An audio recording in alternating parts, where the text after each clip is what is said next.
Now join the XJ Talk Show, already in progress. Yeah, exactly.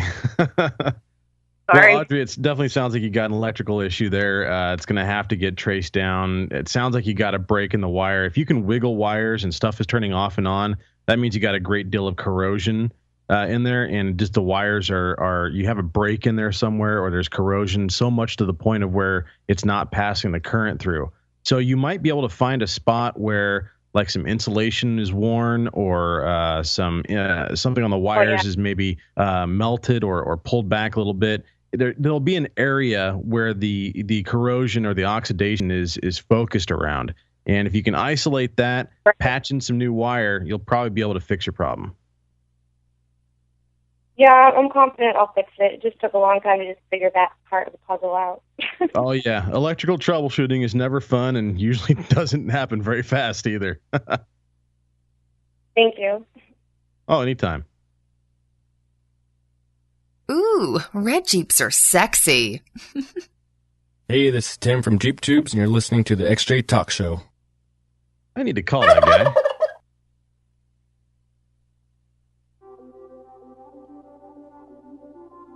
So those of you that are not familiar, this is the XJ Talk Show pre-show where Josh and I get on here and chat it up a little bit about what's going to be on the show, what we want to do, the timing of things, and sometimes we have a screaming hissy fit, but we remove that part.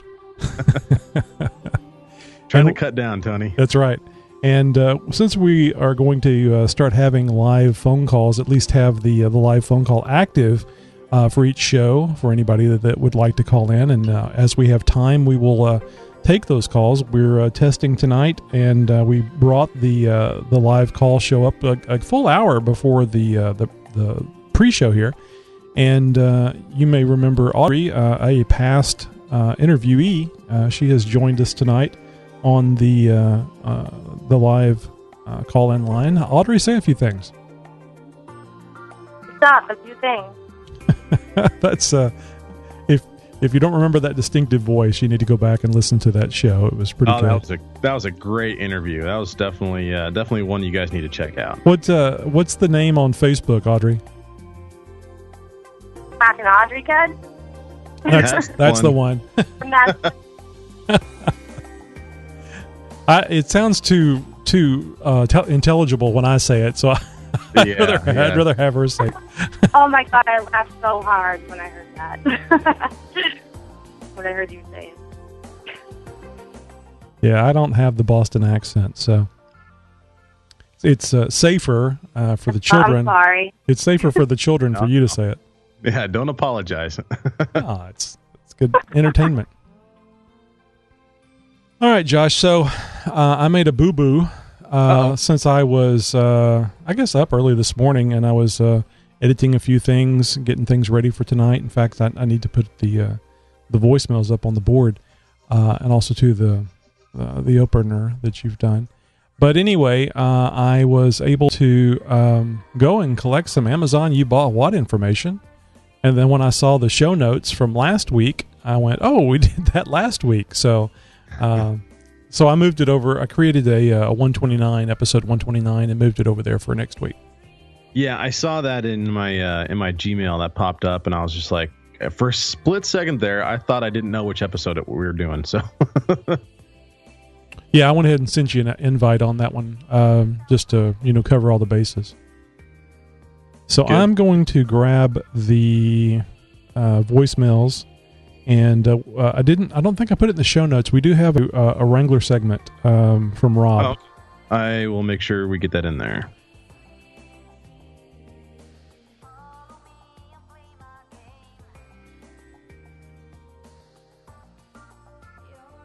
It is 5 minutes and 17 seconds.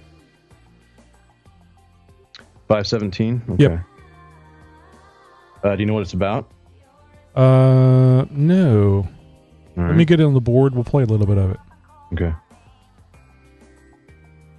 He sent me an email today apologizing that he didn't have anything ready today, and I said, well, you sent one right after the show that we're going to play this week, so don't sweat it, brother. Work on that one later. Okay, here we go. Hi, I'm Rob from CoolGuyStuff.tv, and this is All Things Wrangler. Welcome back, everybody.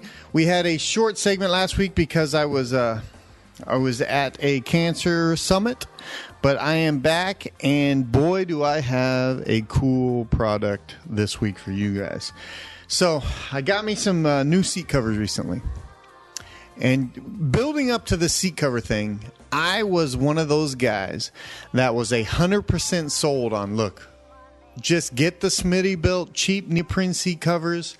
You blow through them every couple of years. They're so inexpensive and easy to replace. I would say seat covers. But yeah, I'm pretty sure it's about seat covers. We need to get him a pop filter, I think. And not the cheap ones either. Not those cheap neoprene ones. It's going to be the good stuff.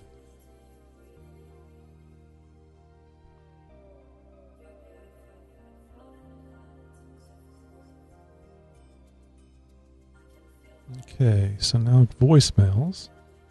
Let's see. Yep, that one's on the board.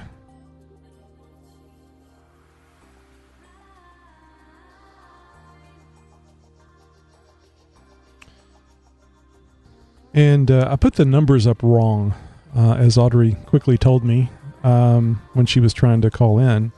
So I'm thinking that this might be a good way to suck some people into the show. Open chat room, and then everybody gets muted whenever it's showtime. And I'm sure some will leave. Some may stick around, and we'll have maybe we can build the live audience a little bit so we can do that coveted hour-long talk show. Yeah, I like that idea. I think it'd be a lot of fun talking to the folks. You never know what might happen.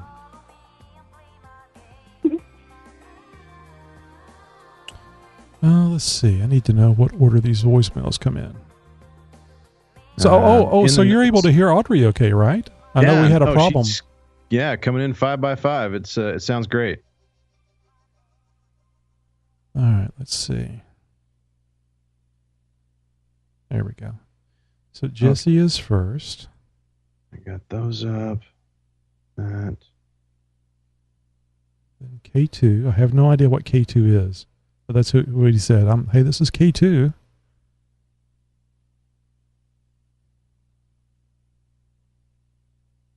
Can you guys still hear me? Of course we can. Oh, I just didn't know. Anyways, if you want to do another episode sometime about what's going on with my Jeep, I have a lot more to say. Sure. Because right now, as I'm on the phone, I have you guys on speaker. I'm posting pictures of things and talking about my Jeep and diagnosing things. I hope we're not burning up the minutes on your... I've been doing it all day long. I hope we're not burning up the minutes on your cell phone. But no, I have like 2 phones. No big deal. Okay. Just thought I'd mention it. Didn't want to feel bad later. Love hearing that you're active with the online presence about your Jeep, Audrey. I think that's pretty cool. Yeah. I'm very active. Thank you. Yeah, I'm pretty much in like a lot of these groups. You've probably seen me post.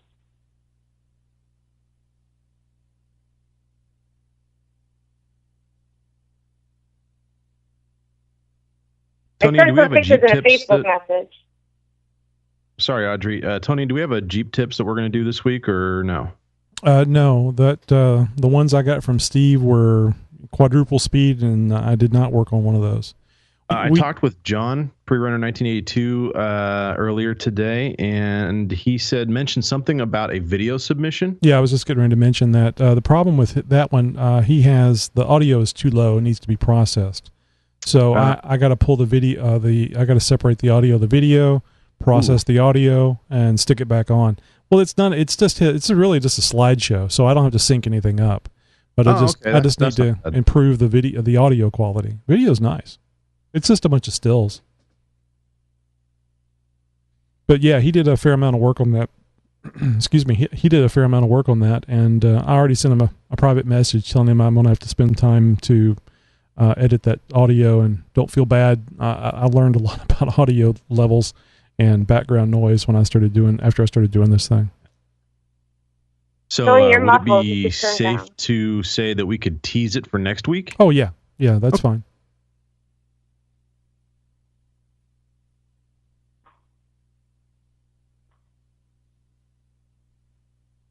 So you're not able to understand me, Audrey? Well, no, you're muffled, and you need to turn down.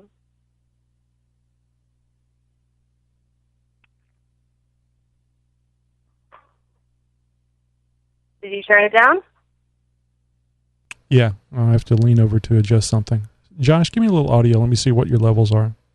My levels are sitting right about here or somewhere around there. Yeah. Maybe even right That about sounds here. fine. I'll bring mine down a little bit. Audrey, you can understand me just fine, can't you? Yeah, Tony's muffled, though. Okay.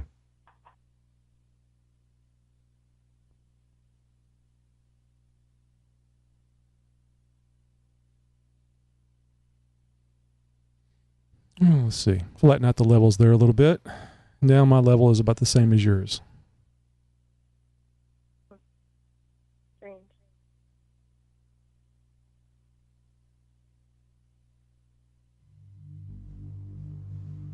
Let's Yeah, see. I mean, it's just not as clear, but I don't know. You guys are the tech guys. Let's I just see. talk a lot. Let's see. I need to grab the opener. You and me both, Audrey. Oh, that reminds me. We probably should hit the just a couple of regular guys with Jeeps. Let's see. All What? right. Let's see. A good place to put that would be. Remind everybody that we're just a couple of noobs. Do that right after the reviews. Okay. Yeah, that sounds good. Little a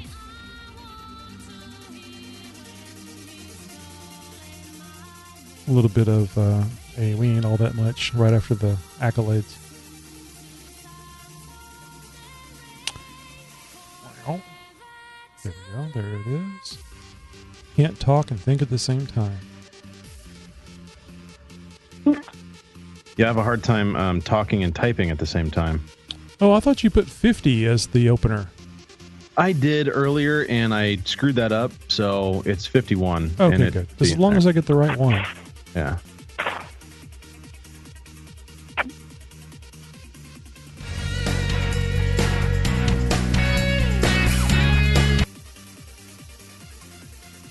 Ooh, I think we'll go with the Spanish intro.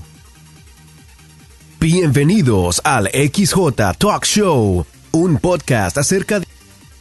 Now we are on the tail end of Cinco de Mayo, after all. That's right. Yeah.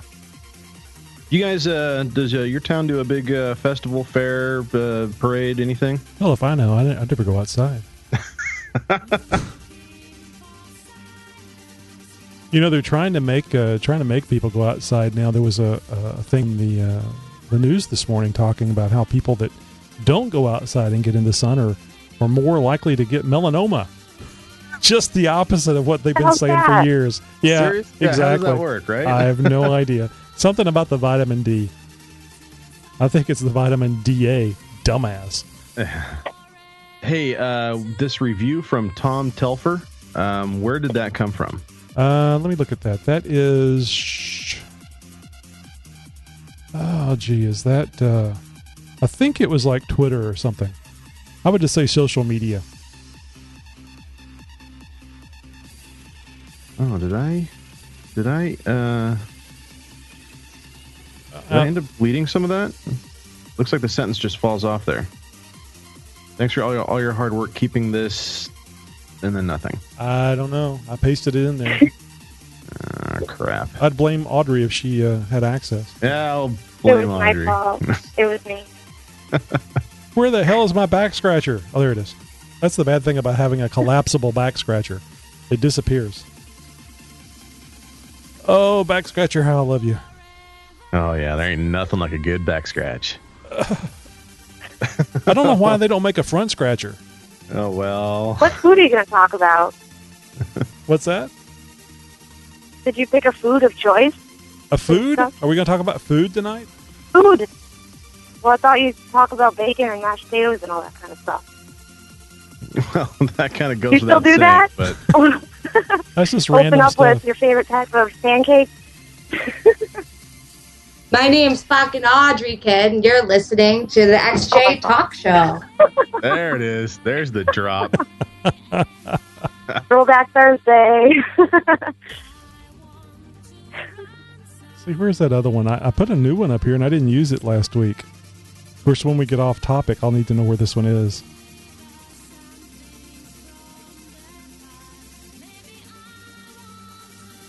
Okay, I'm pretty sure, with the exception of the possibility of cutting off some of that that Tom Telfer review, we're good to go on the show notes. Let's just leave it at, let's just cut it off at thanks for all your hard work.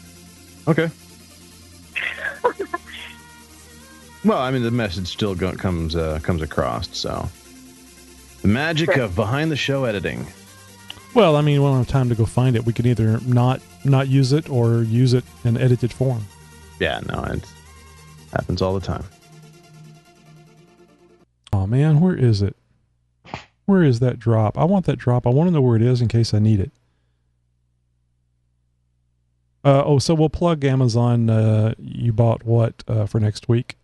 I got that in there for same spot as teasing Radio Comtech for next week as well. Okay, I just couldn't read that one. I was going to see what it was. Oh man, I wonder if I lost it off the board. Well, we need to get started. All right, I'm done. Should I say red Jeeps are sexy? Oh my God. Hey, that'd be good. All right, should I just do that by itself? No, do that with it in the middle. Okay. All right, Audrey, we're going to mute you. Oh, it looks like Amber is called in. Hello, Amber. Amber's freaking out. I was thinking no one would hear me or see me. Well, nobody can see you. That's great. Oh yeah. Yeah, just put your hand over the camera, Amber. We won't see you. But those PJs look Hide the good. phone. No, we just had the voicemail open. I mean the conference call open before the show, so people can just talk and join in with stuff. So that's the only reason why. And since you've called in before, I have your name up there, so I knew it was you. Anyway, we're gonna mute everybody. Amber, do you want to be on the show tonight, or are you just listening? No, I'm just listening. Okay. For a little bit. Then I'm done. No problem. Conference muted. Yes, it is. You know, and all the hum that I had with this Skype connection off the laptop went away. Yeah, when you said you had a bad USB device, I kind of figured that would have ended up taking care of a lot of the bugs that we've had past. Yeah, maybe. I think it was because it was the USB connector part was actually being bent a little bit from where I had it. Oh, okay. So I need to order another one. Thankfully, I had a spare. So those things are like $12 a piece. I mean, they're disposable virtually. All right. So let's see. I've got the opener. I've got all the voicemails up. I've got the Wrangler segment. And I think that's it. You got the music for the YouTube subscribers? Yep. It's always there. Okay. Yep. Need a little 60s outfit to wear for that music. Nothing like a good leisure suit, right? And remind me when we get done tonight. I want to talk to you about that idea that we had about the campfire talk. Yeah, remember definitely. that one? I forgot about that one. And then the most recent one about finding things on xjtalk.com that are like WTF. Right. And if I was going to bring that up too. That part anyway. So yeah, we're on the same page. Cool. Good. So let's talk about that and get something together so we can move forward with that. I think that'd be a fun segment. Taking notes right now. Yeah, I was going to put it in the show notes earlier, and I got busy talking to Audrey. You know how it is. Yeah. Okay, so let's see. I'm going to try to watch the clock better tonight and start my little speech at, 2:20 or something?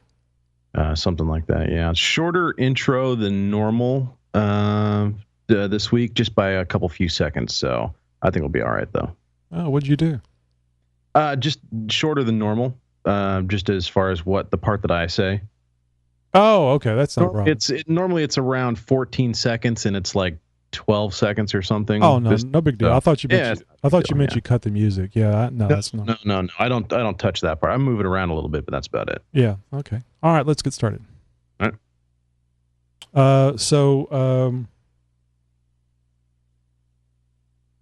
I've been a little slow on getting the video up, so you might want to either wave longer. Okay. or wait a little bit before you start waving. My arm's getting tired over here, Tony. No, come on, that's your right hand. I know better than that. Oh, hey, easy now. No, that's what you tighten everything up with on the Jeep, so it's going to be stronger. Wrench in hand. I don't know what the hell you're thinking. Well, all right, that's enough of that. Okay.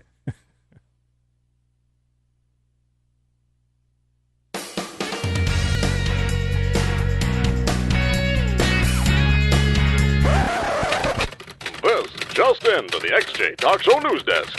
Crazy Florida man attacks 3 women with sword and a peanut butter sandwich. Full story coming up right after this.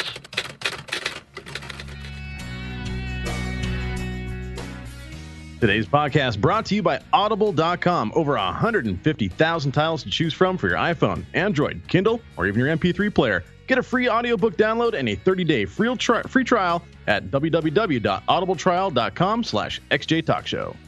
Bienvenidos al XJ Talk Show, un podcast acerca de aventuras off-road en Jeep Cherokees y entrevistas con los que manejan y mueven el mundo de las carreras off-road. Ahora, aquí están sus presentadores, Tony y Josh. Welcome to episode 128. I had to think about it for a second. Well, these 120s are kind of blending in. I'm looking forward to, the numbers changing to that next digit, Josh. Yeah, I can hear you there, Tony. I almost forgot what episode we were doing all together earlier this evening. They're a lot of fun. I look forward to this, especially when I've had enough sleep. Do you know I didn't take a nap? I've actually been, this whole week, I think, I've been sleeping normal, at least, getting up and then staying up till 10, 11 o'clock. I might start fading at any minute because I've been going to bed about 10 o'clock. I got a Red Bull heading your way. All right. Well, I don't know if that's a threat or what, but okay. So we're going to be doing a little live calls tonight. That is, if there's anybody that calls in. I know we already have one caller that's been here for the last hour or so, chatting it up with me and a little bit with Josh when he pulled in about 15 minutes ago. So hoping to be doing that. And, I think it's going to be a lot of fun. Yeah, we'll give you guys that call-in line number here in just a little bit. So stick around for that. Get your cell phone ready. Hope to talk to you here very soon. Hey, this is the XJ Talk Show, a podcast about Jeep Cherokees, off-roading, and the tech that you need to get you there and back. We're here to promote the web's most premier website for all that is the Jeep Cherokee, xjtalk.com, the friendliest, most helpful Jeep site on the web. xjtalk.com encourages and answers all the questions and concerns that the first-time XJ owners typically have without flaming or criticism, all while giving you the best, most in-depth articles and write-ups for the repairs and modifications that take your average XJ to the next level. Now get ready. It's the XJ Talk Show, and it starts right now.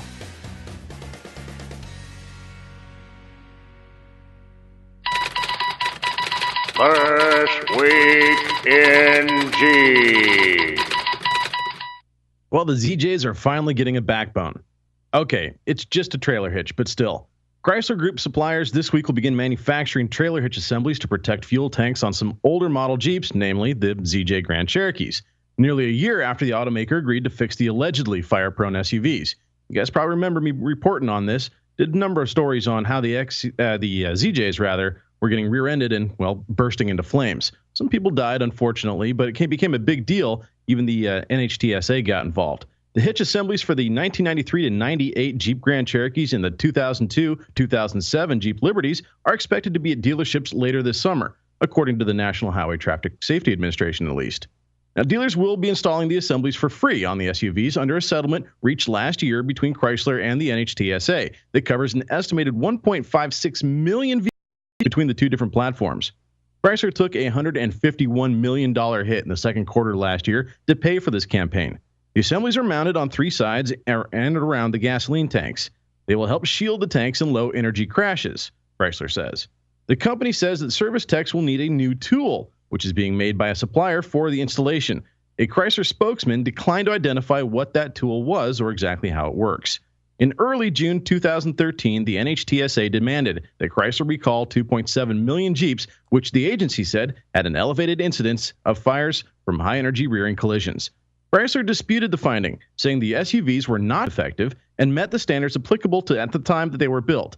Ultimately, Chrysler CEO Sergio Marchionne negotiated a deal with the NHTSA to end the agency's formal request for a recall.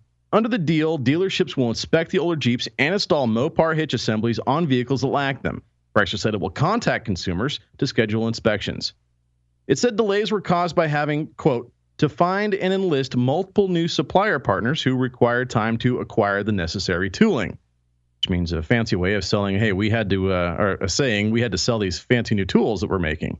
The automaker said its engineers had to, quote, develop new installation protocols to ensure the hitch assemblies are installed correctly on the vehicles, which will be in various stages of repair or disrepair if your Grand Cherokee might be in the salt belt.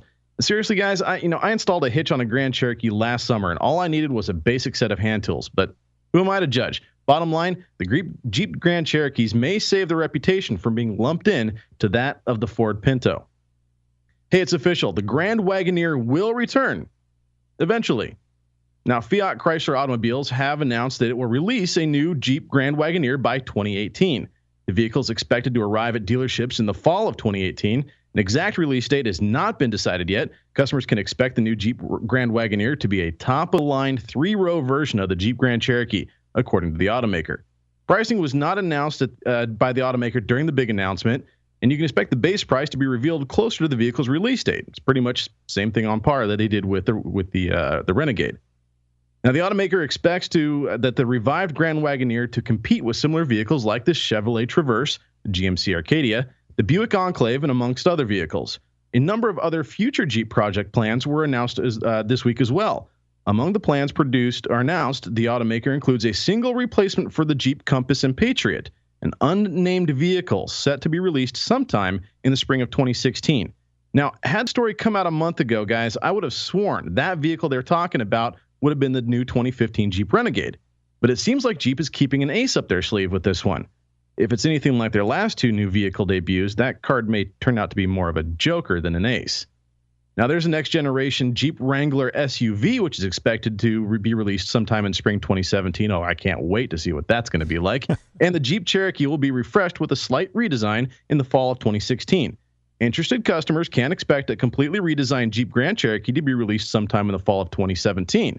The new Jeep Renegade, commonly referred to as the Baby Jeep, which I have been reporting on at length about, will debut later this year, as you guys know. It also will reportedly receive a minor renovation in mid-2017. All very exciting news as far as Jeep is concerned. It appears they are striving to remake their lineup in the hopes of global domination? Yeah, in any case, you guys stay tuned with This Week in Jeep, and I'll be reporting on all this stuff as it comes out. Hey, if you would like to submit a story to be aired on This Week in Jeep, just like John did with our first story, or have a response to any one of our stories that I've mentioned on the show, please send an email to newstips@xjtalk.com. xjtalk.com is where you go when you're not off-road. And now you can go to xjtalk.com when you're off-road too. Using your smartphone, install the Tapa Talk app, then search for XJ Talk. Take XJ Talk with you wherever you go. Jury duty, dinner with your spouse's parents, even, well, anywhere you need your XJ Talk fix. Hey, this is Tim from Jeep Tubes, and you're listening to the XJ Talk Show. Yeah, I guess green Jeeps are okay. Well, we want to take a moment here to welcome our newest YouTube subscribers. We're up to 496, just a hair's breadth away of 500, Josh. Just a bit outside. All right, couldn't be helped. Yeah, guys, we're going to hit that 500 mark next episode, so I'm fairly certain I'll make a big deal about that some way or another. Hey guys, 4 names new on this list. If you don't hear your name right away, stick around. We only pick 4 out of the list every week, and there's no particular order. There's bound to be determined to hear your name sooner or later. So first on the list, Joshua G. Martinez. And we've got Larry Williams. Tyler Marion, or Marion.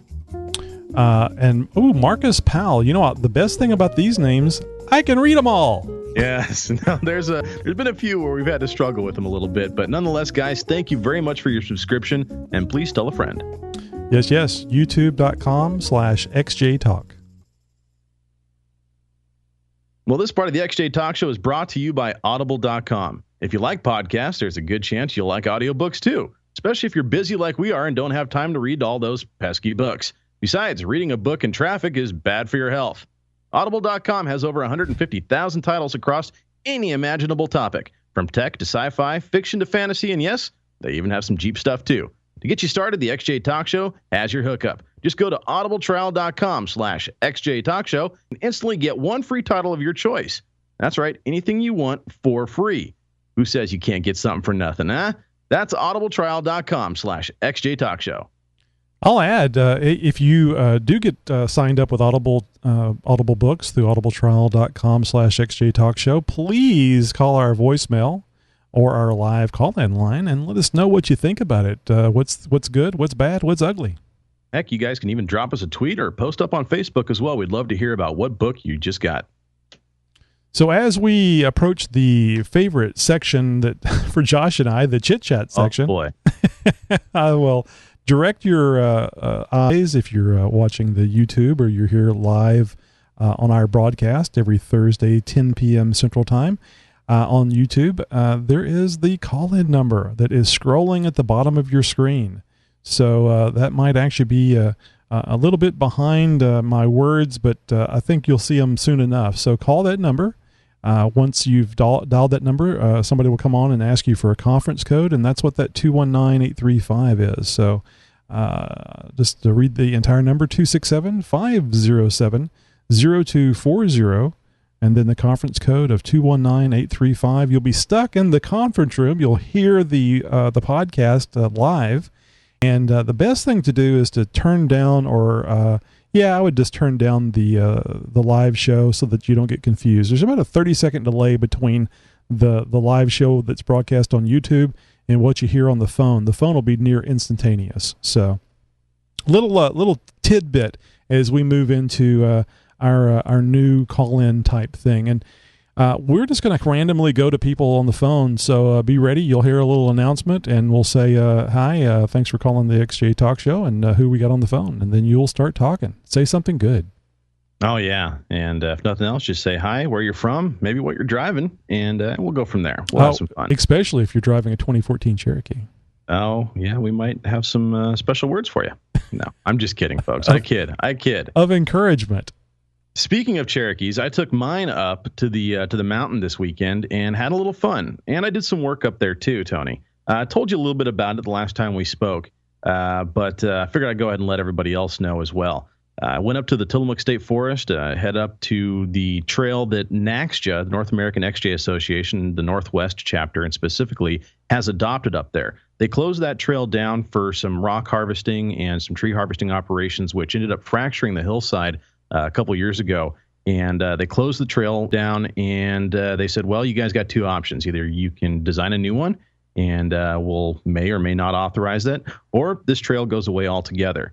And nobody really liked option B, so option A was on the table. Myself and one other gentleman stepped up to the table, and we designed a new trail system up there. It's called Saddle Up, and it's going to be my legacy, honestly. I just absolutely thrilled to be a part of this project. And couldn't be more honored to be a part of it, really. It is going to be a new destination point for the trail system here in Oregon, one of the more popular trail systems here in Oregon, actually.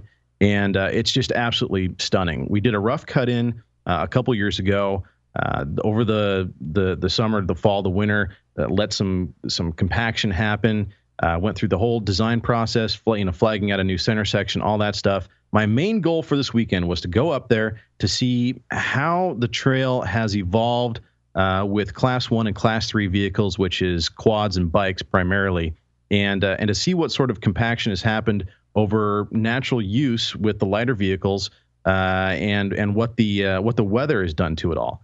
And I was pleasantly surprised. Hiked into the trail. We wheeled up the mountain all the way. Spent probably a good 3.5 to 4 hours wheeling from the staging area all the way up to the trail, which is near the summit of the mountain range up there, and had a lot of fun on the way up there. Had some other things go on too, but I'll get to that.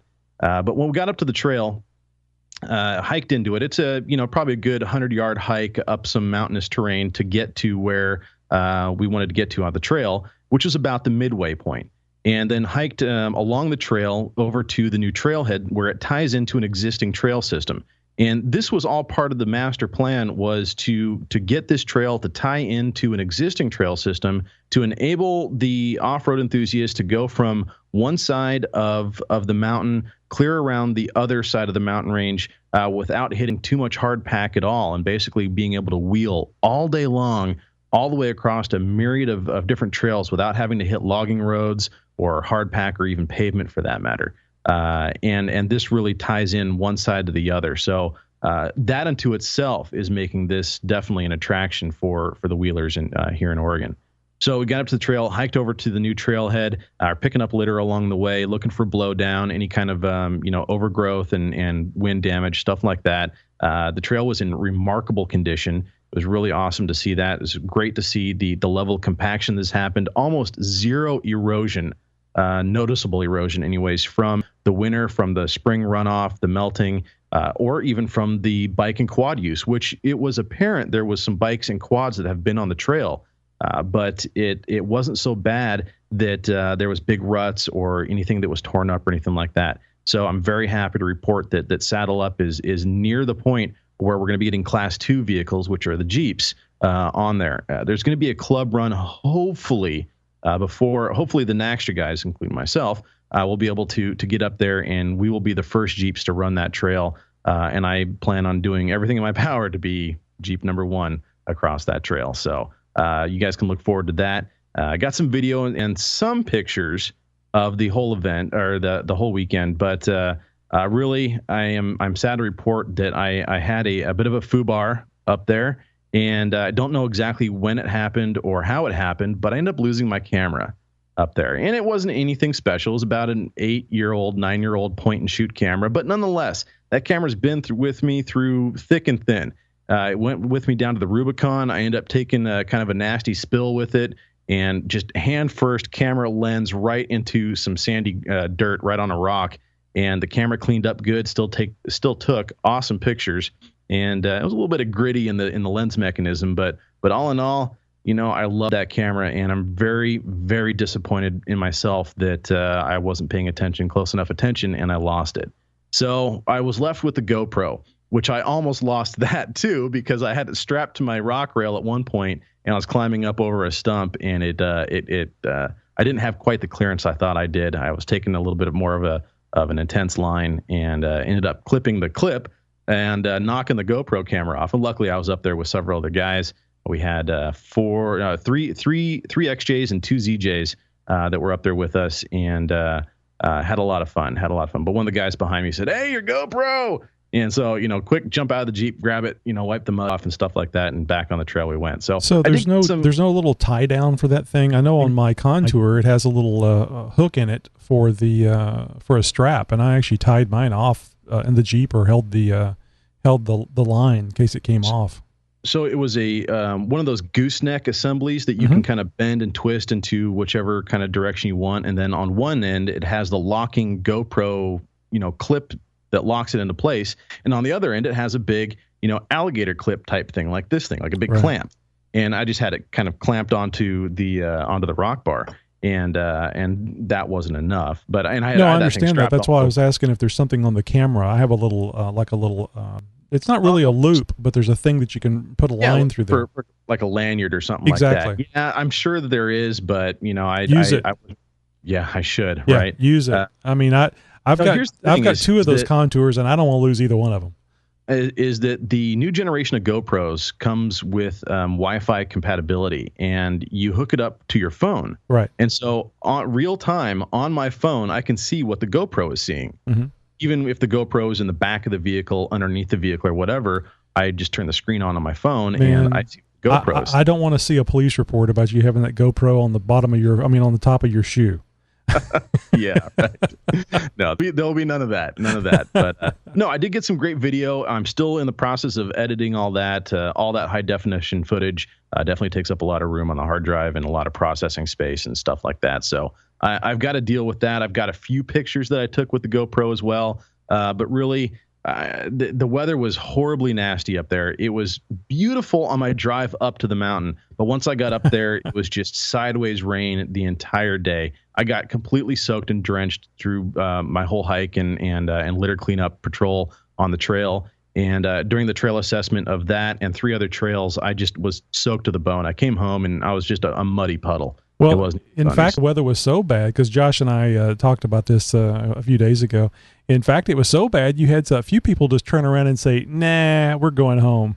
Yeah, in fact, it was just myself and one other guy that ended up hiking and doing the final trail assessment on Saddle Up. And everybody else was fine to, hang out and do some wheeling and everything. But once it came time to actually do some physical work, we're good. See ya. Yeah. So, they actually stuck around the area just in case we needed some help or something. Anything can happen. Right. You're hiking a trail, a bike can come out of nowhere and smack into you. Part of the hillside can give way, and you need a rescue. Well, with rain like that, yeah. You could slip, fall, break a leg. Anything can happen. So, everybody is very responsible wheelers, and we're all kind of on the same page and everything. So, we'll stick around and you guys will be within, radio range and we'll come get you if we have to. So, and that was all fine and dandy. And we only were gone for maybe an hour and a half, 2 hours, something like that, between hiking up the midway section over to one side of the trailhead and then hiking all the way back down to the beginning of the trail and just doing a full trail assessment through the entire thing. It was miserable, don't get me wrong, but I'm very, very glad I did it. And, kudos to you for staying out there and working. You work hard all week, drive that Honda, which is punishment enough. And it's a long drive, too. So, that's great that you're actually doing that. I have to say, I'd probably be one of the guys, the lazy guys, that didn't want to pitch in. That's, I'm glad that I had some help up there. And I did take a few pictures with the GoPro. So at least I got those to share. And I'll try and get those up here in the next week or so, guys. It's a lot of stuff to go through. And I'm still kind of bitter about losing my other camera. Really, that's what I would post up 90% of my stuff on the forums with. And I don't have that now. And there's pictures on there that I really, really wish that I had that are frankly irreplaceable. So, don't give up hope yet. Somebody may find it. Somebody may figure out. Somebody may figure out who it belongs to, and you might wind up with a slightly muddy, a couple of pictures taken of Anthony Weiner on there. Yeah, down at the staging area, I had a big fluorescent orange piece of paper in my rig. And I grabbed a pen out of the center console and scribbled a big, lost camera note on there, reward if found type of thing, and gave a brief description of the camera and roughly where it was lost and left my phone number there. So, it's on a reader board. 90% of the people that go into the staging area don't pay attention to the reader board. Maybe somebody will see that and, have heard of a guy who found a camera up there and, hey, I think we know the guy who lost that, one of those things. So I don't know. In any case, it's not a big deal. Like I said, the camera's old enough to where it's not going to be that big of a deal to replace. I'd like to, maybe get like a DLSR or something like that, a DSLR.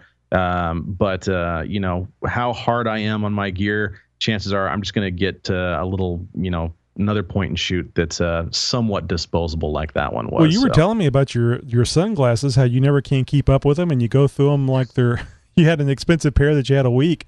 I don't know. I think I would be missing that 9-year-old camera too, just knowing how you are. It's principles, it's principles behind it. I loved that camera. I loved what it could do. It was a very capable camera. In its day, it was a high-end point-and-shoot camera. Sure. Nowadays, they're about a dime a dozen. So we'll see what it takes to replace it. I may end up trying to track down through Craigslist or eBay or a pawn shop or something the exact same camera, only because I know it inside and out, and it works really, really good. So, we'll see what happens with that, and I'll let you guys know. But, Tony, I'm glad you brought up my Honda. And I'd like to tell you guys all about my wheeling and how the trails were and all that stuff. But, there's a lot of people out there that have, well, they're very, very familiar with my Honda story. And guys, back in December, my Honda was stolen. And it took me several weeks to get it back, but I did get it back. There was a high-speed chase involved, a drug user that was up to no good with my car and left it in a state of disrepair. And I got it back, and there was some issues with it and whatnot. There's a substantial amount of damage.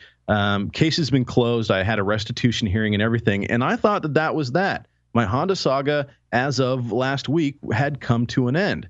That was until Tuesday morning. Dun, dun, dun. When I went out to leave for work, and my Honda was gone again. No. Yes, my Honda was stolen twice in 5.5 months. So I was just joking to Matt about this. I said Josh is probably going to tape the keys to the side of the door, and after it's been stolen about 5 times, he'll have enough money to get a new one. I can't believe that.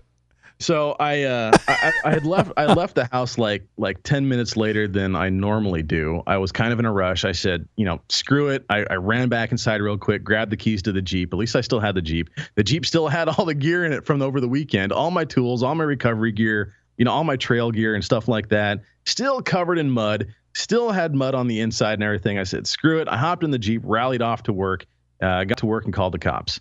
And they were like, well, are you home? Can you come by? I was like, well, no, it's the same MO as last time. The car was, there, and now it's not. It happened sometime in the last 6 hours.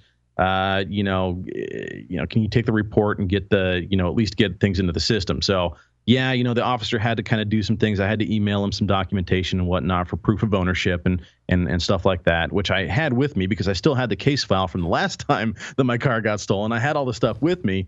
So, it wasn't that big of a deal. As far as, getting that process going. I just hate having to deal with this stuff. Of course. So I finished the cop calls me back after I email him some documentation, says, okay, here's your case number. It's getting put into the system right now. We'll, let you know if anything happens. Do you have any questions? And I was like, yeah, last time it took quite a while for me to get my car back. If anything happens, I need you guys to let me know ASAP. Oh man, this is going to cost you another $200 if you see this thing again, isn't it? So 10 minutes later, I get a call from the Gresham Police Department dispatch unit saying, we have an officer on scene with your car. Really? You don't say. If it's the same guy, I'm shutting the show down. So that was one of the things that I was talking with the cop about, is that I was worried that because of some of the looks that were transpired between he and I during the restitution hearing, and he was obviously very upset that he was still in jail, and is being treated the way that he's being treated in jail. Poor guy. I know, right? My heart is just bleeding for him. But yeah, he's butthurt, probably literally, from being in jail. But he had a pretty mouth. Yeah, I understand. Yeah. So, I was half expecting him. Okay, he's been in there for a little while now. Maybe he got out on early release for good behavior or whatever. And, he's going to be looking for some retribution. So I let the cop know about, I was like, hey, just had the restitution hearing. If that guy is out, I can easily see him coming back and doing something like this. So, here's the case number, here's his name, here's his description, all that stuff. That went into the system. So, I was like, if he is out, let me know, because I'd be worried, for several reasons. One, that, he'd be, after my property. Well, the family he'd too. Be trying to come and hurt me. So that ended up not being the case, ended up being somebody else. But they had stole my car, drove it 5 miles, just under 5 miles away from my house, up into some ritzy neighborhood, up heading out to the sticks, and left it on the side of the road, stripped. Oh, man. Yep. Cops were on scene saying, yep, it's on jack stands. We're calling the tow truck. And I was like, no, don't call the tow truck. Yes. Because last time it cost me an arm and a leg to get my car out of tow, after it had gotten stolen. So I was like, just leave it there. Let me know where it's at. I will make arrangements and I will come and get it. Yes. They're like, okay, it's a little bit out of SOP, but that's fine. We'll go that's ahead and do great. that. Yeah. So, that was good. So, I'm talking with this dispatch lady. She's got one officer on the radio. She's got another officer on CB. I'm getting conflicting reports between the three of them. I have no idea what's going on. I call up my buddy, 92 War Wagon. He's a member on the site. I said, hey, man, are you working today? No. Great. Fantastic. I need you to do me a solid. Can you head out there to this area? I gave him the address, the block number, all that stuff. And can you go check out my vehicle? Just let me know what kind of condition it's in and what I need to do to get that thing to be, back on the road and driving. He says, yeah, I got a couple things I can take care of. And I can then, head out there and go check it out. I said, super. About an hour and a half later, the text messages start rolling in with pictures. And I get a couple of pic messages, and yep, sure enough, my car is on blocks. Well, it was on jacks and jack stands. And so he's like, everything else looks to be okay. I don't have keys. Doors are locked. The hood's closed. Trunk's closed. It's all in one piece for the most part. You're just missing wheels and tires. Great. Okay. So I start calling up. I'm looking on Craigslist. I'm, calling up buddies and friends. Had a buddy who had recently gotten some work done in his own Honda at a shop that really wasn't all that far from my work. And he's like, go over, talk to these people, ask for this guy, drop my name, they'll get you a hookup. All right, fine. So I finished up a few projects I was working on at work, rallied out of there, light speed, headed over to this shop. $250 later, 4 used Steely Wheelies and some half-balled tires just to get the car rolling again. And out to my neck of the woods I rolled to, fix my car. And while I was there, I rolled up on the car, just covered in fingerprinting dust again. The car had been completely ransacked. Everything was pulled out of everything else. I mean, I don't have a lot of stuff, in my car anyways. I usually keep my vehicles fairly clean. But there was just, again, it wasn't as bad as the last time where it looked like somebody had been living in it for 2 years, but the back seat was full of trash. I'm like, man, I just can't win. I can't win for losing here. So there was 2 new donuts in the car. Now, donuts, that was probably from the cops, though, right? Oh, no, not those kind of donuts. The pizza cutters, the spare tires. Okay. Yeah, those type of things. 2 new versions of those and a couple pair of gloves that I didn't own before that I do now.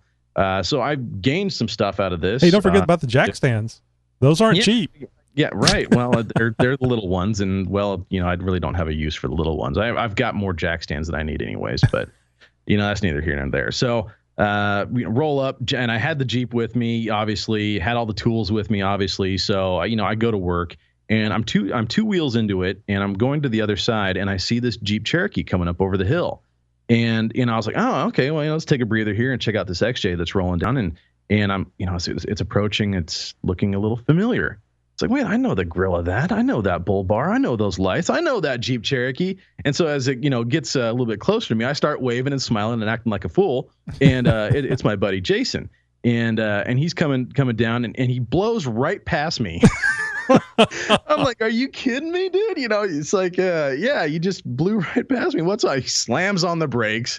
He backs up. He's like, I thought that was you. So it was totally random. He wasn't cutting. There wasn't an APB or a Jeep APB out on you or anything. In fact, he had heard through the grapevine just about an hour prior of my whole ordeal, and didn't know where the car was. Didn't know that I was off work or dealing with this or anything. Complete. Just what a coincidence that he happened to be rolling by. So he called up Wes, 92 War Wagon, who had helped me earlier, and he was done with his running around and stuff. He's like, finish up the car. I'm gonna go grab Wes. We'll both come back, grab your Honda. You can grab your Jeep, and we'll all go get a beer. I was like, that sounds fantastic. After the day that I've had, I can't think of a more fitting end. Well, and you have to sit there all day at work going, what's it going to be? What am I going to have to do? Then once you know what you're going to have to do, it's like, the drive home's bad enough. Now I got to go do all this stuff. At least it didn't cost you $450. Oh, no, it didn't. The tow and the tires.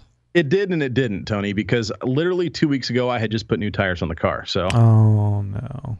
So in a way, it did cost me quite a bit of money because, and I'm fairly certain that's why they took the vehicle, is because it had new tires on it. Well, it couldn't have been the wheels. I mean, was it factory wheels? No, and that's just it. Is it's a 96 Honda Accord. It's the base model LX. I mean, it's got power windows and all that stuff, but it doesn't have the desirable wheels that the Honda guys are after. It's got probably the least most desirable wheels out of all the Honda wheels of that era. The attraction, I don't have aftermarket stereo in it. I mean, it's just my little commuter car, and so I haven't really invested a lot of money in it. I bought it for how mechanical. Getting back and forth. Yeah. So let me ask the obvious question.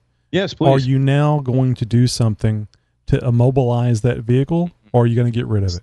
So I had put an alarm on it. The alarm had been giving me some fits, some issues. It was chirping and flashing the lights as I was driving down the road. Not exactly an ideal situation. And especially if it's starting to surge the electronics or, start cutting the ignition or something like that. Because I do have an ignition interrupt circuit that I installed in there that's tied in with the alarm. So, I had pulled the fuse, and it was on my to-do list this coming weekend of course. to fix.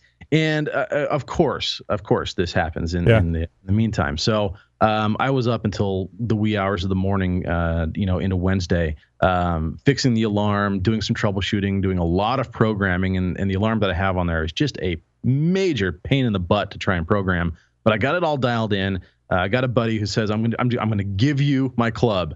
Here, put this on your steering wheel. I insist. So yeah, it's gonna, and now it has these crappy steel wheels on it. It's, it's got new pry marks on the window where they busted in at. This thing couldn't be any more undesirable at this point. It's still mechanically sound. I was going to say, as long as you can drive it, it's going to fit the bill. Exactly. At this point, I could care less. So I just screw it, whatever. I probably will still sell this thing. I don't know. I'm just not in a big hurry. It's mechanically sound. As much as I hate the car and how much of a nexus it is for negative energy, all this bad stuff happening, it still gets me to and from work, and it gets great gas mileage, so I can't complain too much. It's a Jeep podcast, fellas. Yeah, I know, guys. I know. So let's get back to the Jeep stuff, Tony. Well, before you go into another tirade, let me mention this. We have I want to mention Mike Brewer, who is watching the show live from Poland, and I think that's well outside the United States. No, indeed. That's even near. That's near to drone country. Yeah, we love our international fans, our international listeners and viewers. So, Mike Brewer, here's to you, buddy. Thanks for tuning in. Appreciate it. And hey, look, why don't we catch our caller real quick? And, let's do that. We got a live call in, and see if they're still awake. So this is Audrey. You've heard her on the past shows, and Audrey, are you still with us? Got to press all the buttons, Josh. I'm still with you. There you are. There she is. Audrey, what do you think? Is Did you hear me? Or how's the show tonight? You enjoying it, listening to it on the phone? Yeah, it's good. I don't know if you just saw, but I posted, my pet rabbit was watching, listening, enjoying. And I told everybody else they could be too, so. XJ Talk Show, rabbit approved. Phone number. Oh, I should say bunny approved. That sounds better. Mm-hmm. So you've been having some issues with your Jeep, haven't you, Audrey? What? Give us the Reader's Digest version of what's going on. The Reader's version, is that supposed to be short? No. Reader's Digest meaning a short version. All the stories in Reader's Digest are like summaries. So just give us a quick.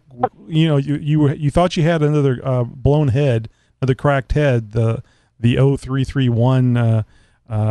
Reared its ugly head, but I think you found that the head's okay. Yes, they are.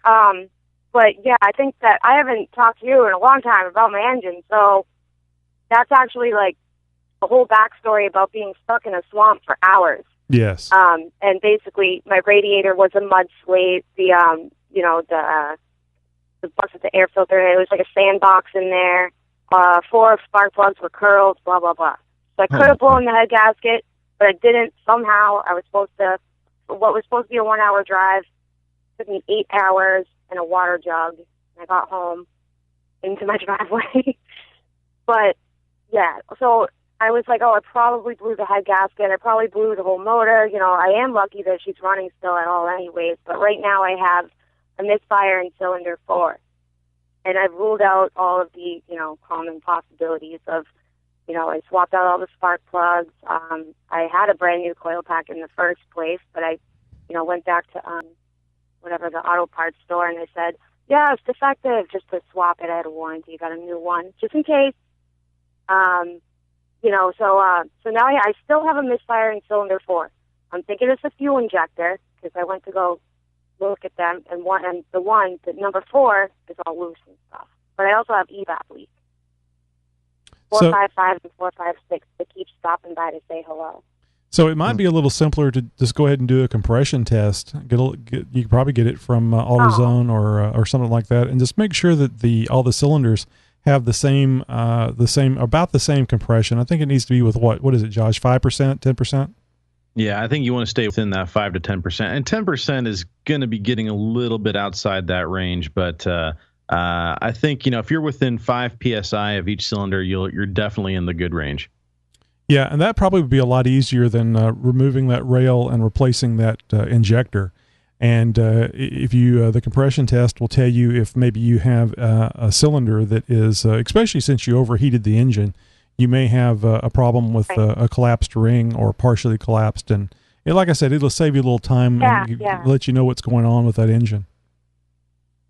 Yeah, I've been doing this for hours all day. And I also found that, after the whole swamp situation, my whole, the whole engine ground was just covered in mud. I was like, scooping mud out of everything. It was disgusting. Yeah, mud's tough. So I went and I pressure washed. Huh? Yeah, mud's tough. What? There's a lot of people that will not go in mud. They'll do rocks, but they won't do mud. I did not want to do that. It was a mistake. Yeah, well, I remember. But yeah, so, huh? Go ahead, Josh. Oh, I was going to say, I hate to be a one-upper, but I recently read a story on XJ Talk of a guy who had to have his radiator replaced recently. He's a construction worker, and on one of the sites, the concrete guys were working a little bit too close to where he had parked his Cherokee, and that concrete dust had gotten into the radiator somehow and actually clogged it up so bad there was literally concrete inside of his radiator, which I'm not sure exactly how that happens in a sealed system, but that is weird. Yeah, nonetheless, I think between between the dust getting into the fins and maybe into the reservoir or something like that, nonetheless, he had to swap out his radiator because of concrete dust getting in there and actually clogging up his entire system. That's interesting. That's not. Wow. Yeah. Well, hey, at least I learned how to change a radiator and flush coolant and all that stuff. Oh, the Jeep is a great teacher. Yep, always a learning experience with Cherokees. Well, Audrey, thanks a lot for being on. So anyways, I was just going to say, I'm sorry. All right, bye. That's all right. We got to move along. Thanks a lot for being on the show with us tonight and listening to us. So, Josh, I know you had something else you were going to talk about the Jeep. No, I've got plenty more Jeep stories. I can go on for hours. We've got more show than we probably have time for. So I say let's go ahead and move on to our next segment. Yeah, but the bottom line is you made the trip up there and back. Jeep perfectly fine. You just lost a camera in the process. No, the Jeep did phenomenally well. I was glad to there was one little issue. This was a shakedown run for my ball joints, the new Alloy USA ball joints I put in here recently, which the front end performed flawlessly. I really was impressed with how it wheeled and everything else. The conditions obviously could have been better. I was wheeling through a lot of mud on rock, and it's never an ideal situation. Definitely makes things very challenging. But I had a clunk in the back end, and I couldn't figure out exactly what that was coming from, or what was creating it, until I did some looking around, some inspection, and found out that in the leaf spring, the bushing inside of that had deteriorated. And so the shackle where the shackle is meeting the leaf spring is actually moving around, and it's clunking around a little bit. So my now 5, 6, 7-year-old Pro Comp leaf springs are the bushings are finally worn out on them. So chances are I'm either going to replace the leaf packs altogether or I'm going to rebuild them. I haven't quite decided yet. It can go either way, but really it ain't broke. So, don't really have to fix it. I just have to replace a couple bushings. So they may get reconditioned and slap in there. I got to do some other stuff to the leaf springs anyways. They kind of like to fan out a little bit on the bottom. And so I'm going to throw some new clamps around the leaf packs and prevent that from happening as well. So I'm thinking that you're really looking at about a 30-minute job if you just go to replace those bushings. I mean, the hardest part's jacking it up high enough to get the tension off the spring so it'll drop down where you can replace the bushings. This is the rear bushing, right?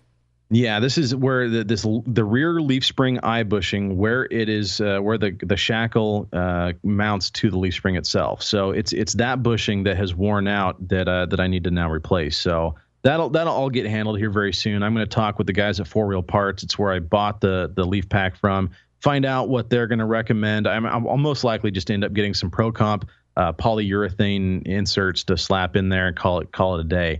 That is, unless I find a screaming deal on a set of leaf packs that I just can't live without. So we'll see what happens with that. Are you thinking the replacement of the leaf packs would be an upgrade? Is that the reason why you're thinking about doing it? Or? It would. Here's the reason. The only reason I'm saying that is because the Pro Comp leaf packs are notorious for being a little stiff. However, at the same time that I'm going to be doing that repair, I'll be putting in the HD Engineering shackle relocation kit. Okay. Which is going to eliminate any of that stiffness. And it's going to make the shackle and the springs do all the work instead of transferring all of that suspension through an improper shackle angle. Very similar to the same principles as control arm angles, guys. Not going to go into the whole science of that right now. Yeah, I probably need to adjust mine. I put the Ironman adjustable mount on the back of mine. I did mine specifically to get a little more lift out of it because I guess those rough country leaf springs that I had are drooping a little bit more than what I thought they had when I went to the 6.5. I don't think I only saw a 1/4 inch difference in the rear. I should have seen a good 2 inches at least, but I got that plus a little more now. I think I need to move which way do you go? You go backwards with the shackle mount, don't you? Yeah, to increase the angle, the forward angle, you're going to be moving that bolt back to the rear of the vehicle more. Yeah, correct? I think I need to move mine back one, but I haven't actually taken it off road yet. But boy, I'm getting close. In fact, I called off road shop that I pass by every day there in Richmond, Texas, and I can't remember the name right now, but I emailed them asking them what they would charge to install an ARB locker. Could they do 2 in one day? I could drop the vehicle off, and could they do it in one day? I could drop the vehicle off on the way to work and then pick it up in the evening. And they said they couldn't do more than one locker in a day. What? Yeah. And it's it not would a 4-wheel drive shop you need to be going to then. Well, they have a lot of big trucks out there. I didn't know if they did Jeep stuff or not, and they said they did. But and when I say big trucks, I'm talking 24, 30-inch lifts with 48-inch tires. They've got this one red truck out there that's been out there for a while. I need to take some pictures of that. I'm sure it's on my video cam.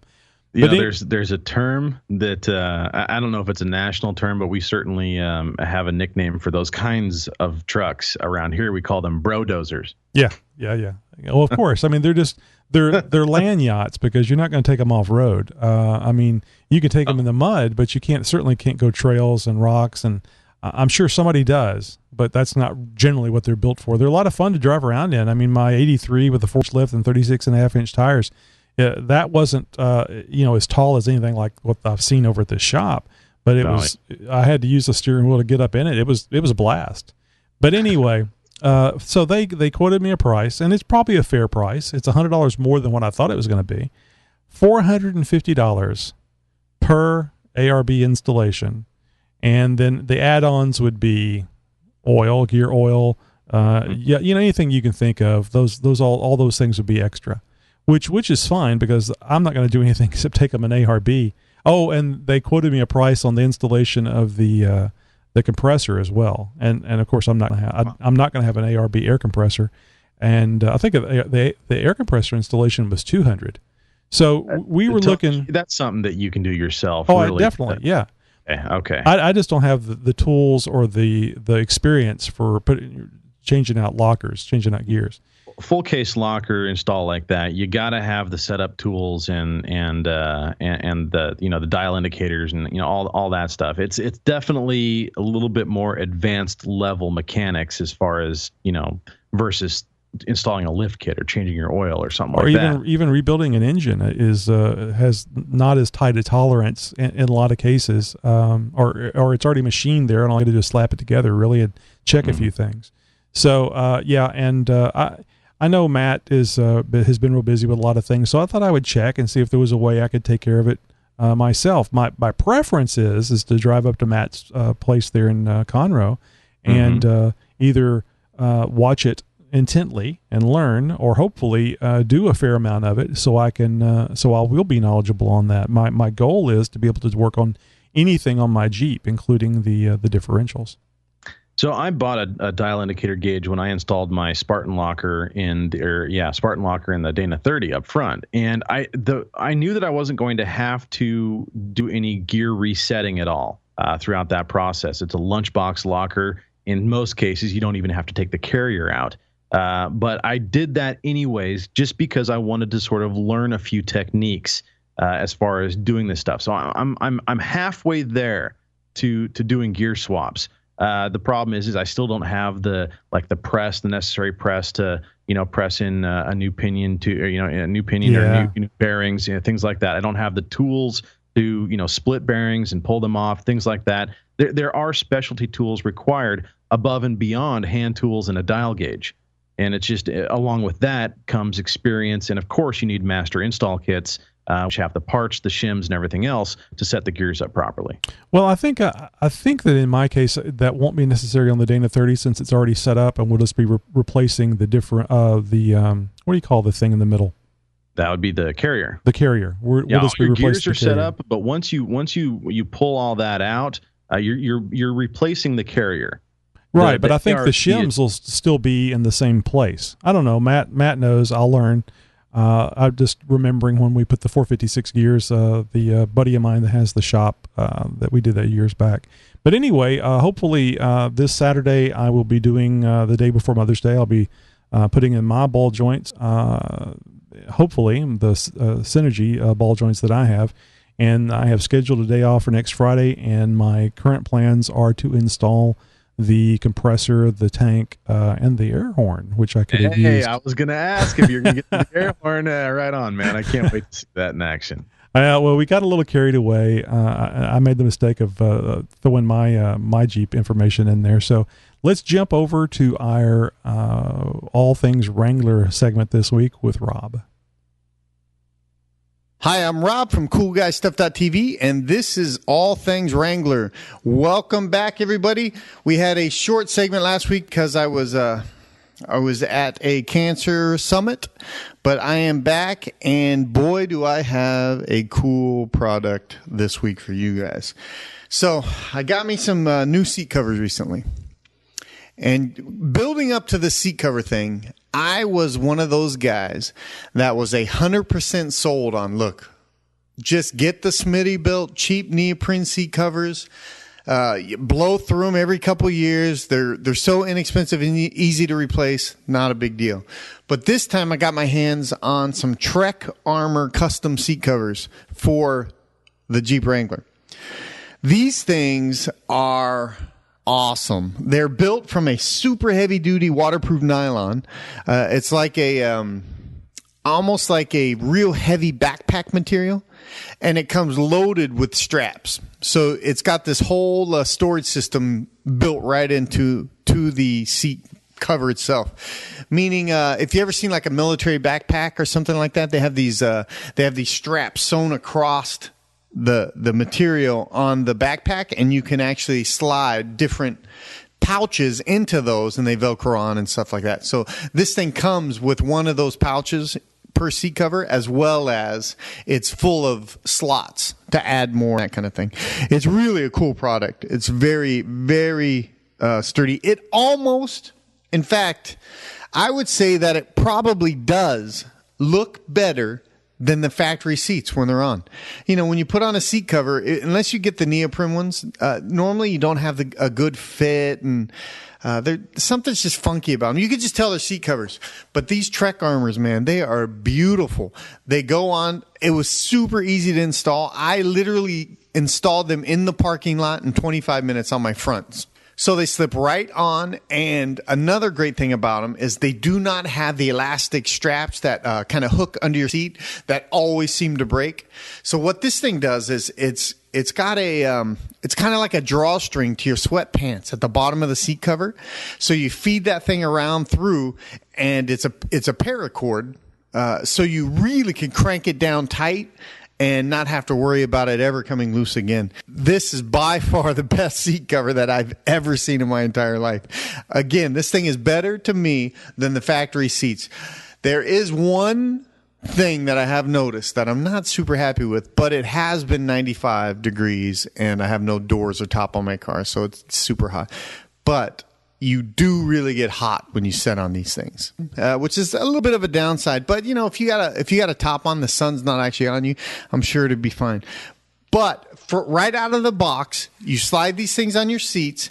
You strap them down. Like I said, you tie them down with that paracord. They're super solid. They have a zip pocket in the back, and they also have a zip pocket in the front. So it's very cool when you don't have your doors on your car to be able to slip your wallet or whatever you need in that front pocket and not have to worry about your wallet, your phone, that kind of stuff. You don't have to worry about it bouncing around. You don't have to worry about having something to secure it and so it doesn't fly out of your car and that kind of thing. Great seat cover. They also have super heavy duty zippers on them. So like when I zipped and unzipped them probably 100 times each just to kind of test them, you know. And they held up cool. They were really nice. It was a really nice seat cover. Again, they are a little costly at $259 or $260 for the fronts, and an additional $260 if you want the rear seat cover.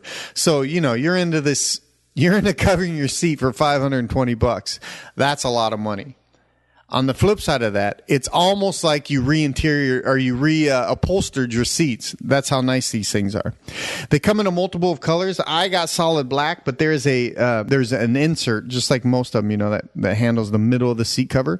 They're a black seat cover, and they can have a coyote color insert. You can have an olive green color insert. You have a red or blue, and I've even seen camo out there.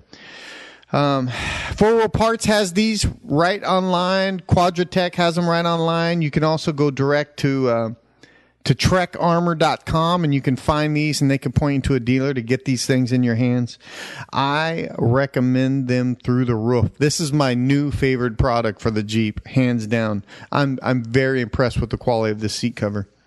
Anyways, guys, that's it for me today. If you want to find me, you can check me out on coolguystuff.tv or on Twitter, @RobSpencerX. Until next week, thanks for listening.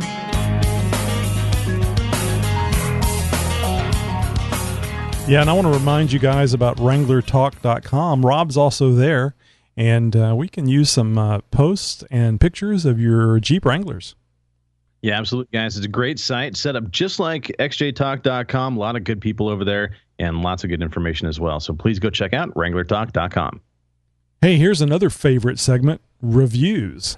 Oh, it's definitely one of our favorites for sure, guys. We are on Stitcher. We are on iTunes as well. And, of course, these reviews come in from both of those sites and others as well. And we get them often as we can, and we, put them up right away when we do get them. We love getting the feedback, even if it's constructive criticism. So anytime you guys get a chance, head over to iTunes, give us a 5-star review if you can, and leave us a little bit of a comment, or even do the same thing over there on Stitcher Radio. So I'm going to go ahead and go with this first one here by Garrett Tech. Says, I love it. 5-star review. Great job with the podcast, guys. Helps me actually enjoy the 80 miles round trip to and from work every day. Hey, I know your pain. While I catch up on episodes, the tech talk and the interviews are top notch. Keep it up, please.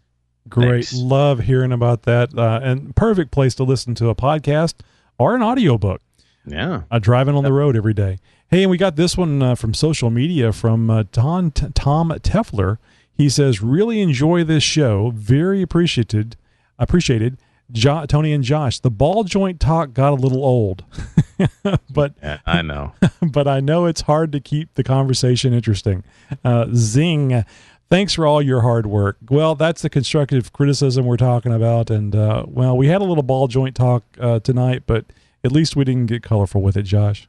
Yeah, no doubt. No doubt. Yeah, well, sometimes that tech, kind of rolls a little bit long. We get on a subject, and really it's one that you can go in depth with.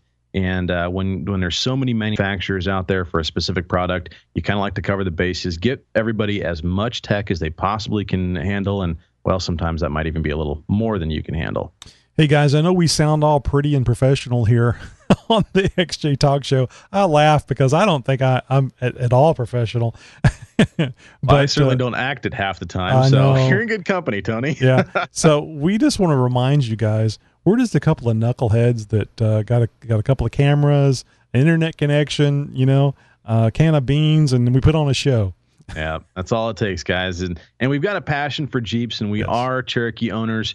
This is primarily a Cherokee show, even though we get into some Honda talk every now and again. And but we try and bring you the tech, we try and bring you the funny and a little bit of entertainment as well. It's all about having a good time, and that's what it's all about. This is really just a hobby for Tony and I. We have some fun with it, but you know what? It wouldn't be possible without you guys. It would just be Tony and I sitting here talking to each other, which we can do anytime. So we love your guys' involvement. And again, we're just a couple of guys just like any one of you out there. And that's why we encourage you guys to join in on the fun. Give us a call, leave us a voicemail sometimes, drop us a line every now and again, or even get involved like John and Steve and Rob have done with segment introductions, segments and stuff like that.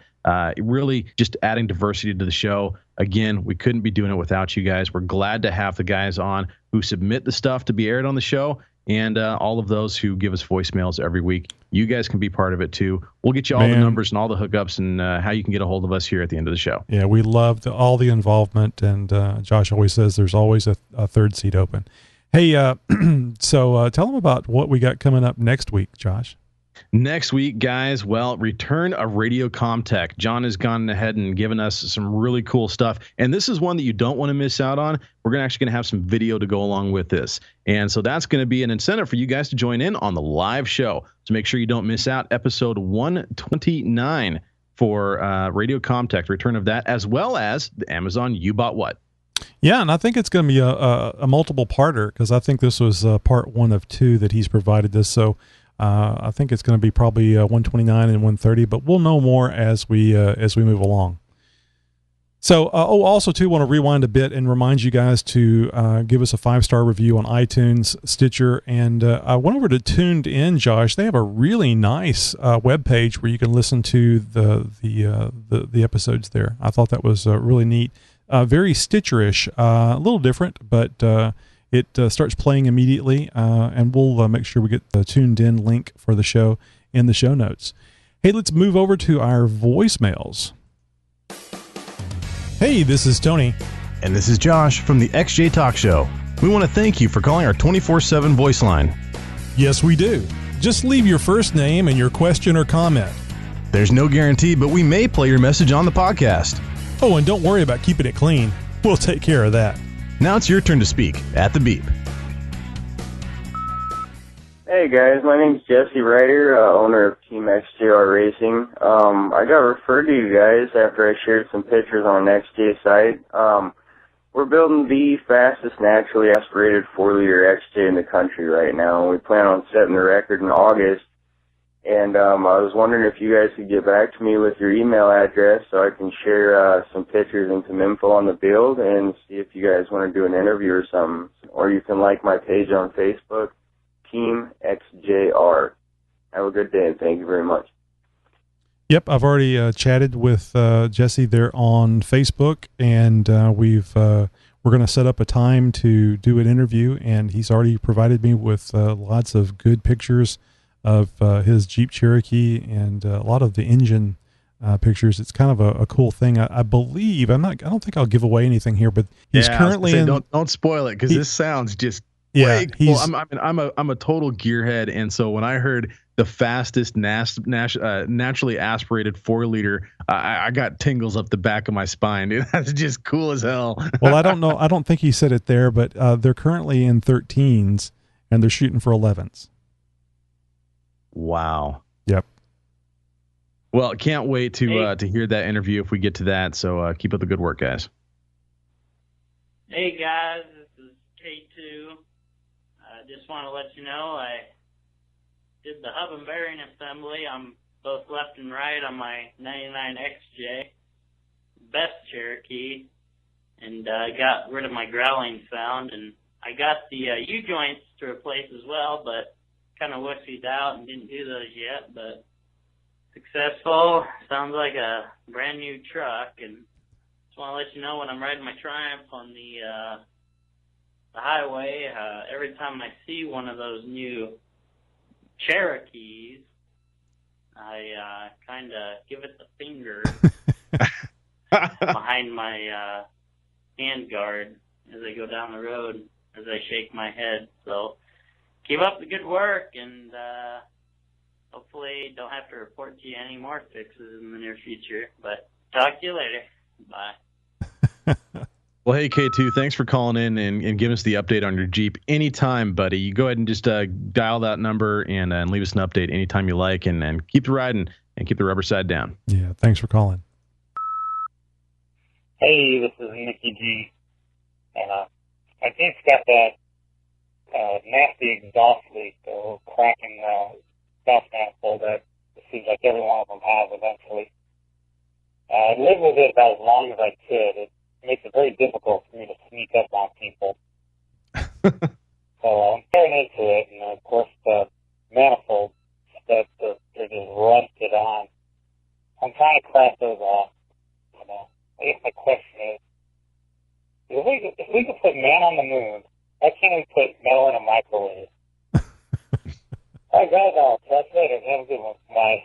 You know, I noticed that this phone call from Nicky G didn't have the several almost dolphin-like clicks and things at the very end. He was calling from a different phone, and you could tell the audio was difficult to hear on that. So it's not you guys. It's not your stereo setup. That was a different phone that Nicky G was calling on. And here we have another one from K2. Hey guys, this is K2 again. I just want to see, I got a 99 Jeep Cherokee. I was just wondering, interested in maybe getting a TJ. You see if you guys recommend a certain year TJ.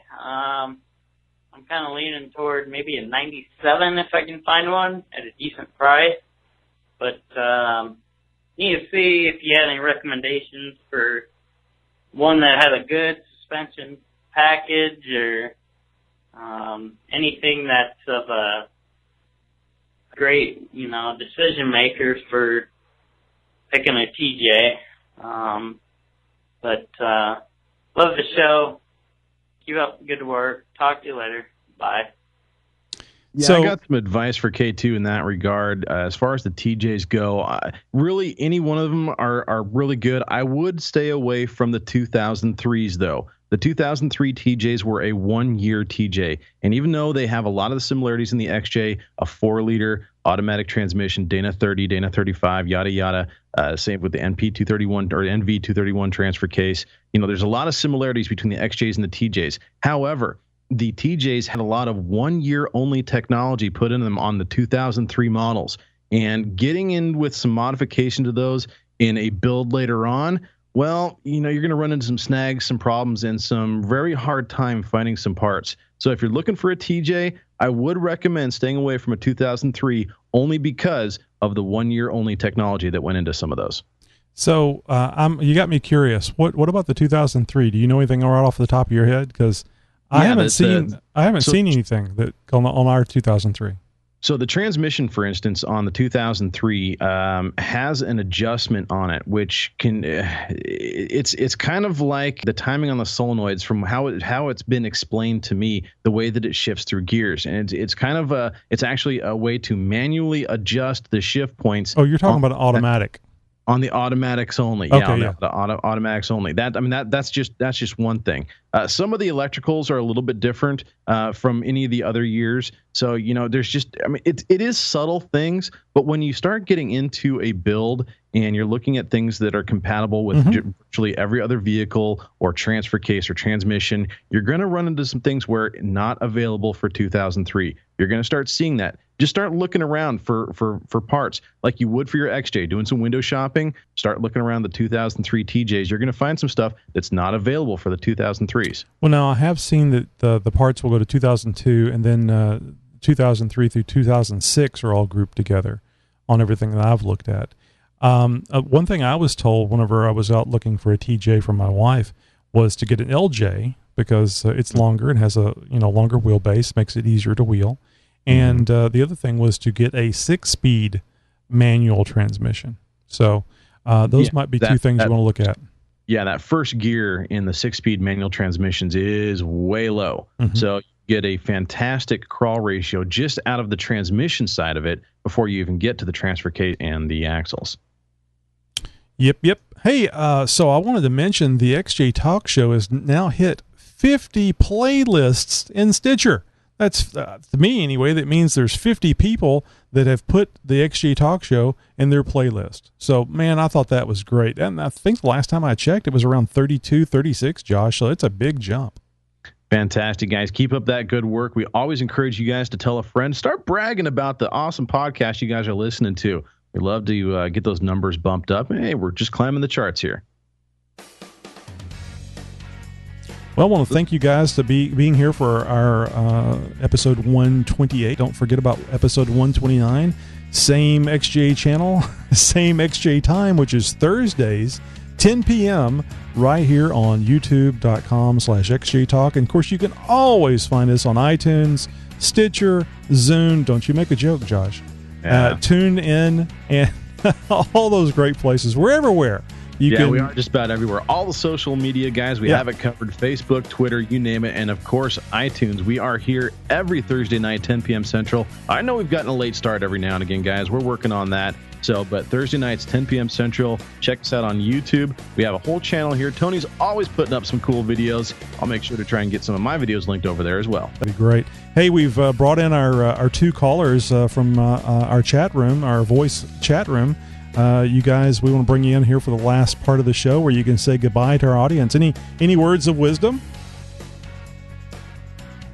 Stunned silence. Crowd goes mild. Say it again, Audrey. I said, are there two of us that are supposed to talk at the same exact time? Sure, why not? We run a professional show here. That's how it goes. My words of wisdom are never let your XJ die before you do. Hey, those are great words. I like that right there. And I don't know who the other caller is. Do you have any words of wisdom? Who are we talking to anyway? This is Katie May. Katie May? Katie May, yes. Well, thanks a lot for calling. Go ahead. No, I got a little shy there at the end. Well, it sounded like Katie May had a question for us. Katie, if you're still there, go ahead and pipe up and let us know what that question was. Well, a little phone shy, no problem. We're going to have this call-in line. We're going to try and do this every episode. We'll see how that goes for now. Guys, the live call-in number for the live shows, Thursdays, 10 p.m. Central, 267-507-0240. Write down this code. You're going to need it, 219-835. That's how you connect to us live on the air, Thursdays, 10 p.m. Central. Our 24/7 voicemail line open, 24/7. All you got to do is call, leave a message, 503-675-4102. That's 530-675-4102. If you do it the other number, well, you're going to end up not connecting to us. Yeah, but let us know how the conversation goes. Yeah, really. You record that one. It should be interesting. You guys have a great Jeep week. Thank you.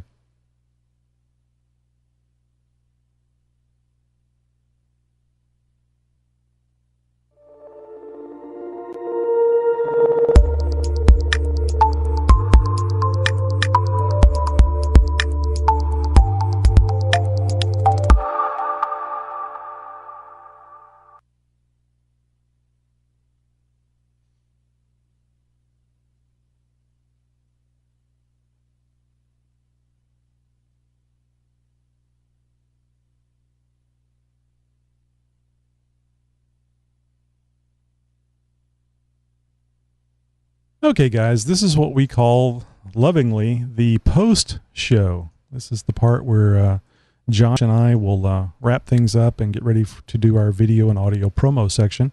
And I'm going to bring the callers back in and see. We're still broadcasting on the YouTube Live, so keep that in mind, guys. Keep it clean.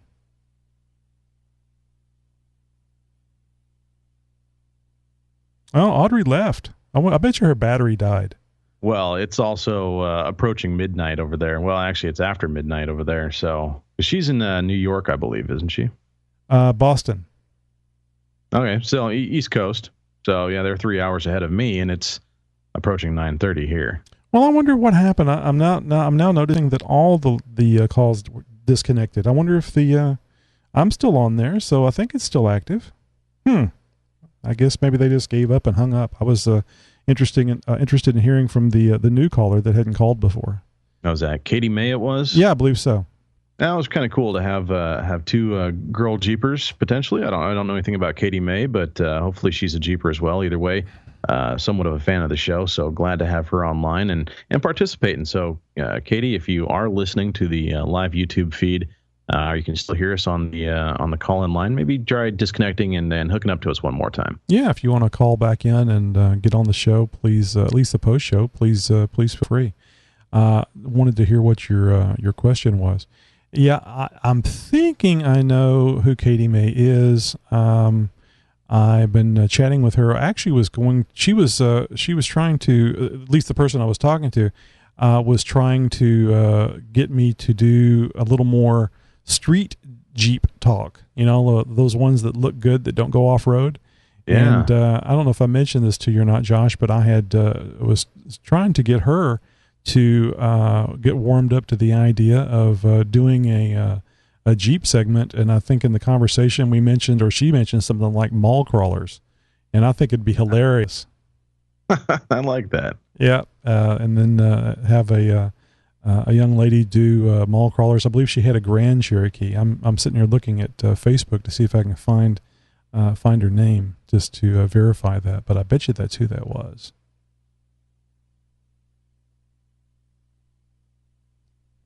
Katie May Lewis. This girl looks like she is 14 years old. And in fact, during our conversation, before I asked her about doing the segment, I said, forgive me for asking, but are you 18 or older? And she laughed and says, I'm 26. So that's certainly old enough to do a segment on the XJ Talk Show. Oh, yeah, definitely.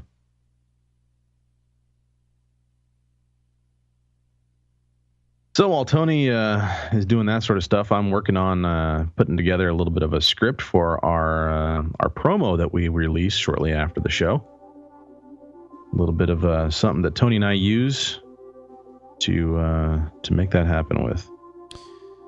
Yeah, I think the phone stuff worked okay. It still has a bit of an issue with I think it's Skype, where Skype wants to basically overwhelm, like if there's any audio, music, or me talking, it wants to overwhelm the audio coming from the Skype person. So I have to adjust the music down a little bit when people are talking. But I think it was good from the standpoint. I think it was good from the standpoint where you were able to hear them this time. Yeah, because last time it was just nothing but garble. So Audrey's telling me something here on Facebook chat. She says, I made those words of wisdom up real quick. I probably sounded like a psycho. No more than usual, Audrey. I didn't mention it. I didn't mention it in the regular show, but the reason why she got all that mud on everything is she fell for the oldest trick in the book. This guy said, I bet you that Jeep won't make it through there. Oh, no. And then she was stuck there for what, 8 hours? Is that what she said? Something like that. Yeah, that's just, well, that's what you get for listening to somebody else. I guess. Told her, she goes, no, I know, I shouldn't have, and I shouldn't do that. But you can tell she has that she wants to fight. Let's just put it that way. She wants to fight, and if you tell her something, she's going to fight you on it. She's going to show you that you're wrong. And that's fun, but, whenever you get goaded into something, hey, if that's your daily driver, that's kind of rough. Anyway, I guilted her pretty good about it, so maybe she'll think twice next time. Actually, she'll probably think twice next time just because of the 8 hours she had to sit there. Well, some lessons are learned the hard way.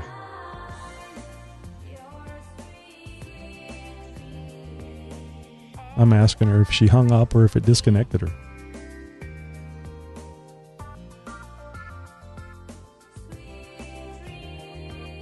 Well, what a fun show. I really love it when people get involved with the show.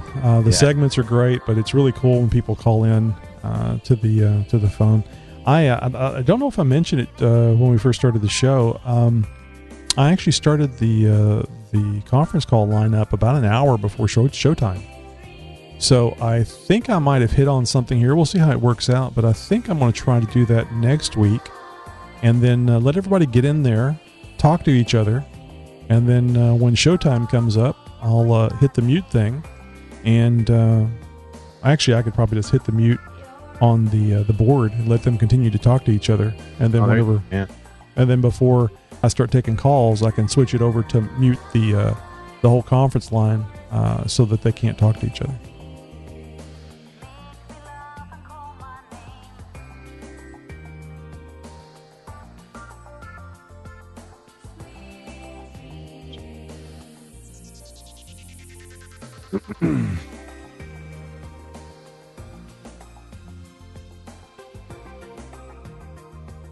She says she hung up.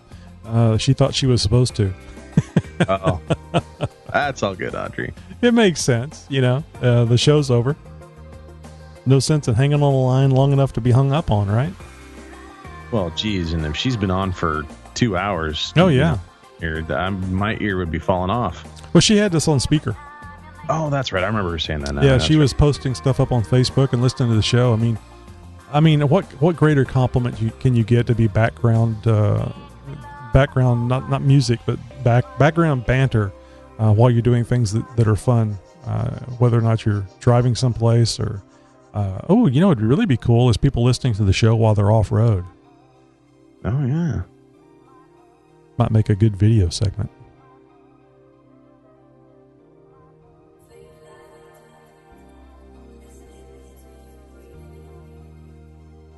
Just looking back at some of the comments that people were making in the comment section of the YouTube videos.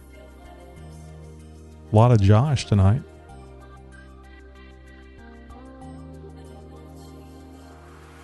Yeah, I don't know if you're aware, but I think maybe you are. But that was John Prerunner 1982 that sent Jesse with his land speed record, et cetera, et cetera. Oh, he sent that guy to us? Right on. Yep. He sent me a PM and said that he was sending somebody my way. Actually, our way, I think is what he said.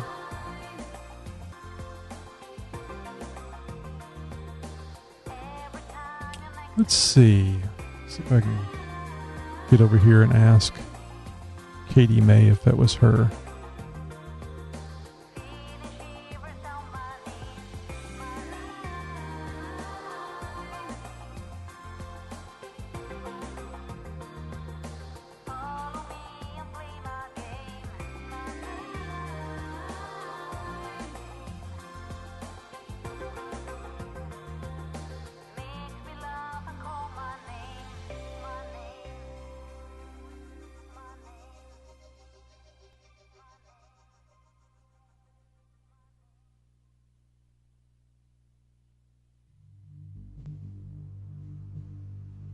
This is Dan from the 4x4 podcast, and you're listening to the XJ Talk Show.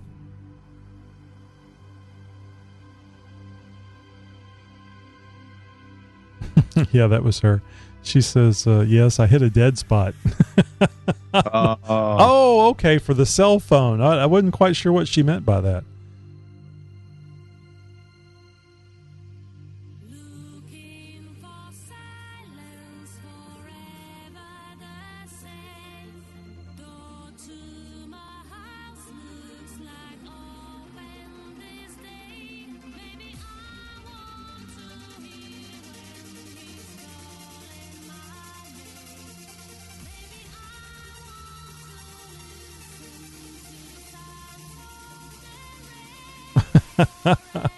Audrey says, yeah, I have plenty of time lately as opposed to before, so I'm still up for any extra show segment stuff if you still want.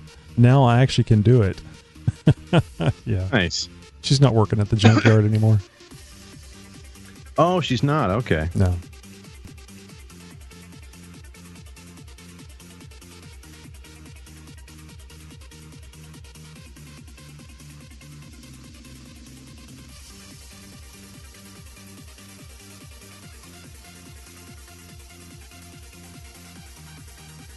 Trying to talk Jake into doing an interview. He shared some pictures about it looks like a King of the Hammers setup race Grand Cherokee.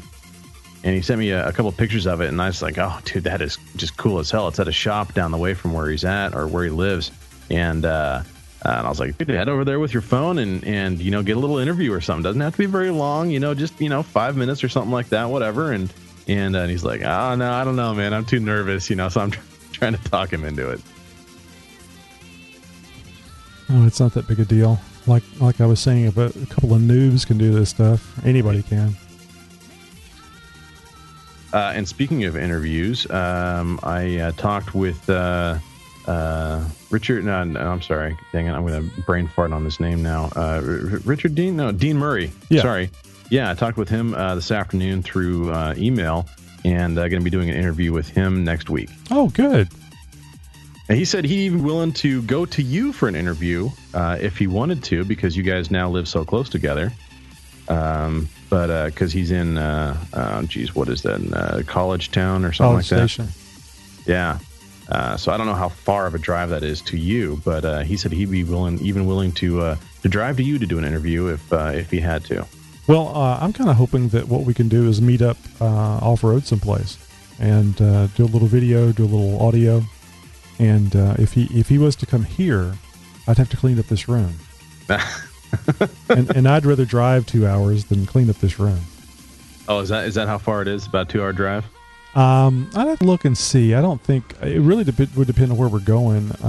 Matt says that there's no reason to go to the places around here because they're water and mud.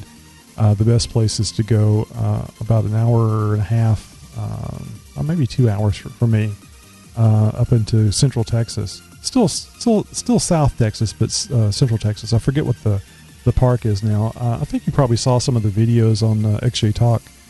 There was one where Patrick was muscling his way up that rock embankment, and I was for sure, and I think everybody who was sitting there watching it on YouTube or sitting there watching it in person was sure he was going to break something. And they were trying to get him to get a different line or something, and he was just skinny pedaling it, and he got up it. So, oh boy, you remember seeing that? No, I don't. I gotta check that out. Yeah, it was a good 45-degree angle. Oh boy, yeah. Oh, I got this thing muted. Maybe they called back in. Yeah, they're back on. Let's see. Oh, I need to unmute them here. Sorry, guys. Okay, now you should be able to talk. Hi, be able to talk. Let me kill this music so we can hear you. There we go. And if you could, Tony, bring them up just a skosh for me. I don't know if you can do that or not. Yeah. I'm going to turn up my cans just slightly. So I'm hoping that's Katie May, and I know Audrey's there. I can see Audrey. Is that you, Katie May? It is. Hello, fellas. Now, see, she sounds a lot older than she looks. No, okay. That's a good thing, though. Okay. Okay, I was just kind of wondering if I'd call in real quick and ask, when are y'all going to do a little bit more for the girly side of the team? Oh, that's why I was trying to We're talk. all about everybody's about the crawling, everybody's about the mud. But, Peyton, how you going to do it, what are you going to put in it, what kind of interior, the crawler side. That's exactly it. When are y'all going to get to the mall crawler side of it? Well, that's why I was trying that's why I was trying to talk you into doing a segment for us, because I think that somebody with your interest and passion would be the perfect person to illuminate all of us about that. Because you just can't wake up and decide what color you're going to paint your Jeep today. It takes time. You have to figure it out and do your compass in your combination. It depends on the nail color and the shoes, right? I was going to say it all comes down to how you accessorize. I'm pink now. I don't know, but like I said, I'm just really kind of curious. Not all of us were, we are diehard Jeep lovers, but not all of us were meant to be mud crawlers, rock crawlers. Some of us just like for our rides with really thick, the rims. Gotta have them tight, gotta have them polished, gotta have them looking good, chromed out. You gotta have that color that nobody else has got for it. And, I happen to have June bug green, thank you. We got a little pearl in it, got a little bit of a mother pearl flake going through it. So depends on where you're looking at it, what color it is. It's not all about mud, fellas. Come on, y'all doggone us crawlers. But we're not dogging on it. And I've actually got a big automobile customization background. I got a lot of hot rod in my background as well. I was a racer enthusiast for a while too, and lowriders and mini trucks and all that. It really, if it's got four wheels, even two wheels, and you can customize it, I'm all about it. So when it comes to even lowering a Jeep, stuff like that, I know a few things. I got a buddy who'd had an MJ that he lowered, and he turned it into a little mini truck, and there was several things that came into play when you're trying to lower Comanche. And it's things that you'd never expect in a million years, and it's just some interesting tech and stuff like that. And really, I love a good show Jeep as much as the next person. I saw an awesome WJ that was just slammed on airbags, and look, everybody's gonna hate on me for props to somebody who took a WJ and put it in the weeds, but really, I thought it was really, really cool, and it looked super smooth too. I told somebody, they showed me the pic, they emailed it to me, and I typed them back. I was really quick. I was like, well, I know what my next Jeep project is going to be now. So, well, like I said, mine's been lowered, but it's still can crawl over. We still got the space up room, but it's just a new thing. A lot of kids nowadays, and I'm not speaking from a kid's point of view, but there's more to life than redneck. That's my outlook on it. And then you get into the stereo system. There you go. Yeah, we're gonna get back into some electrical and audio tips and get back into some of that stereo system stuff. I mean, after all, we are approaching summer, and with summer comes windows down and stereos up. So we'll get back into some of that stuff here soon. Well, that's not a bad idea. So what do you think, Katie? You going to do us a segment?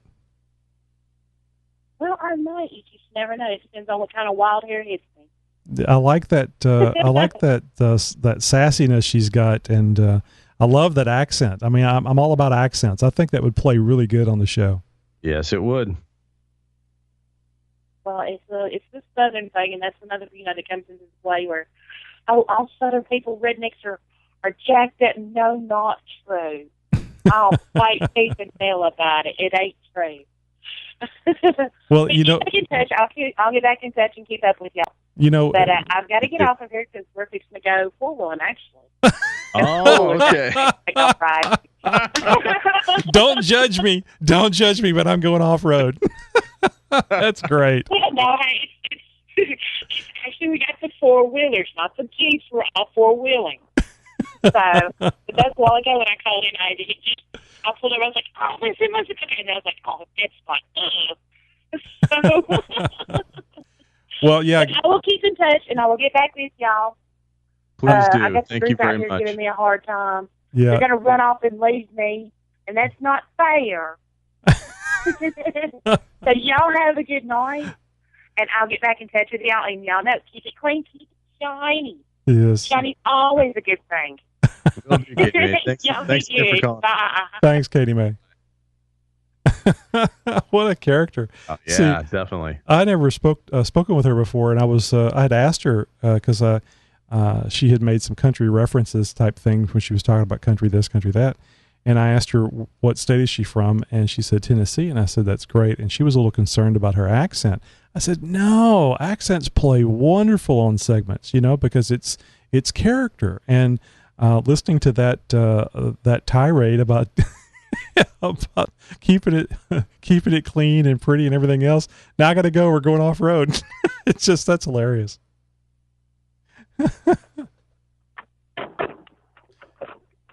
Yeah. Hi. Can you guys even hear me? Yeah.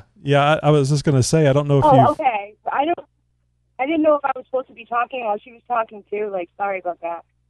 You could chime in if you wanted to. Sure. Some color commentary never hurt nothing. Mm-hmm. Okay. All right. Yeah, I'm underneath my hood right now. Don't you have a better place to sleep? Yeah. No, I like to sleep right on the valve cover. It's nice. It's warm. So what are you doing? What are you doing now? Huh? What are you doing under the hood? What are you looking at? All right. Well, okay. So, I mean, if something's wrong with my Jeep, all right, after what just happened, there was a whole friggin' scarred me for life. Anyways, if something's wrong with my Jeep that I really feel like I need to figure out, otherwise she's going to die, I will stay up forever just trying to figure out what it is. But I figured out what this stuff is. I'm to the point where I could start turning wrenches, but I'm not going to yet because it's just ridiculously late. But since I'm already up and listening to you guys, I've just been out here. It's right next to the wiring where the hood light goes, and it comes at, like, all right, I'm one of those people that's like, this thingy that's next to this thingy, you know, so you may have trouble understanding me, but just don't break the it headway. is the bulge valve, like, you know, underneath the hood, like on top behind the coolant recovery tank, it's the bulge valve solenoid. Is that what it's called, or is it called the bulge valve? I've heard it both ways, but I know what you're talking about. Okay, so that wiring for that goes into it is the same, it's coming out of the same exact spot as the wiring for this hood light. And I've had my Jeep for a year, and I didn't know that I had a hood light until it came on when I was pressure washing my engine a few days ago. See what I mean? So there's an electrical issue over here that I assume is probably related to my evap leak, since the purge valve thing is right coming out of the same wire harness area. Audrey, what year is your Jeep again? 2000. Well, the engine's 2000. And the rest of it. What year's the body? 2001. Yeah. Okay. I thought all that evap stuff was back towards the gas tank. I sent you pictures. You did? Well, she probably sent me pictures. Oh, okay. Yeah. It's been a while, so I don't remember. Pictures of exactly what I'm looking at right now. Were those the pictures you sent tonight? Yeah, just those last three, right before I just talked to you again just now. Yeah, no, I've been busy with the show, so let me go over there and have a look. Oh, yeah. Where the hell is it? Basically just pictures of what my face is in right now. I don't know. I guess there's nothing I can do about it right now. If I had my magnetic light, I would stay out a little later, but I can't find it, so screw that.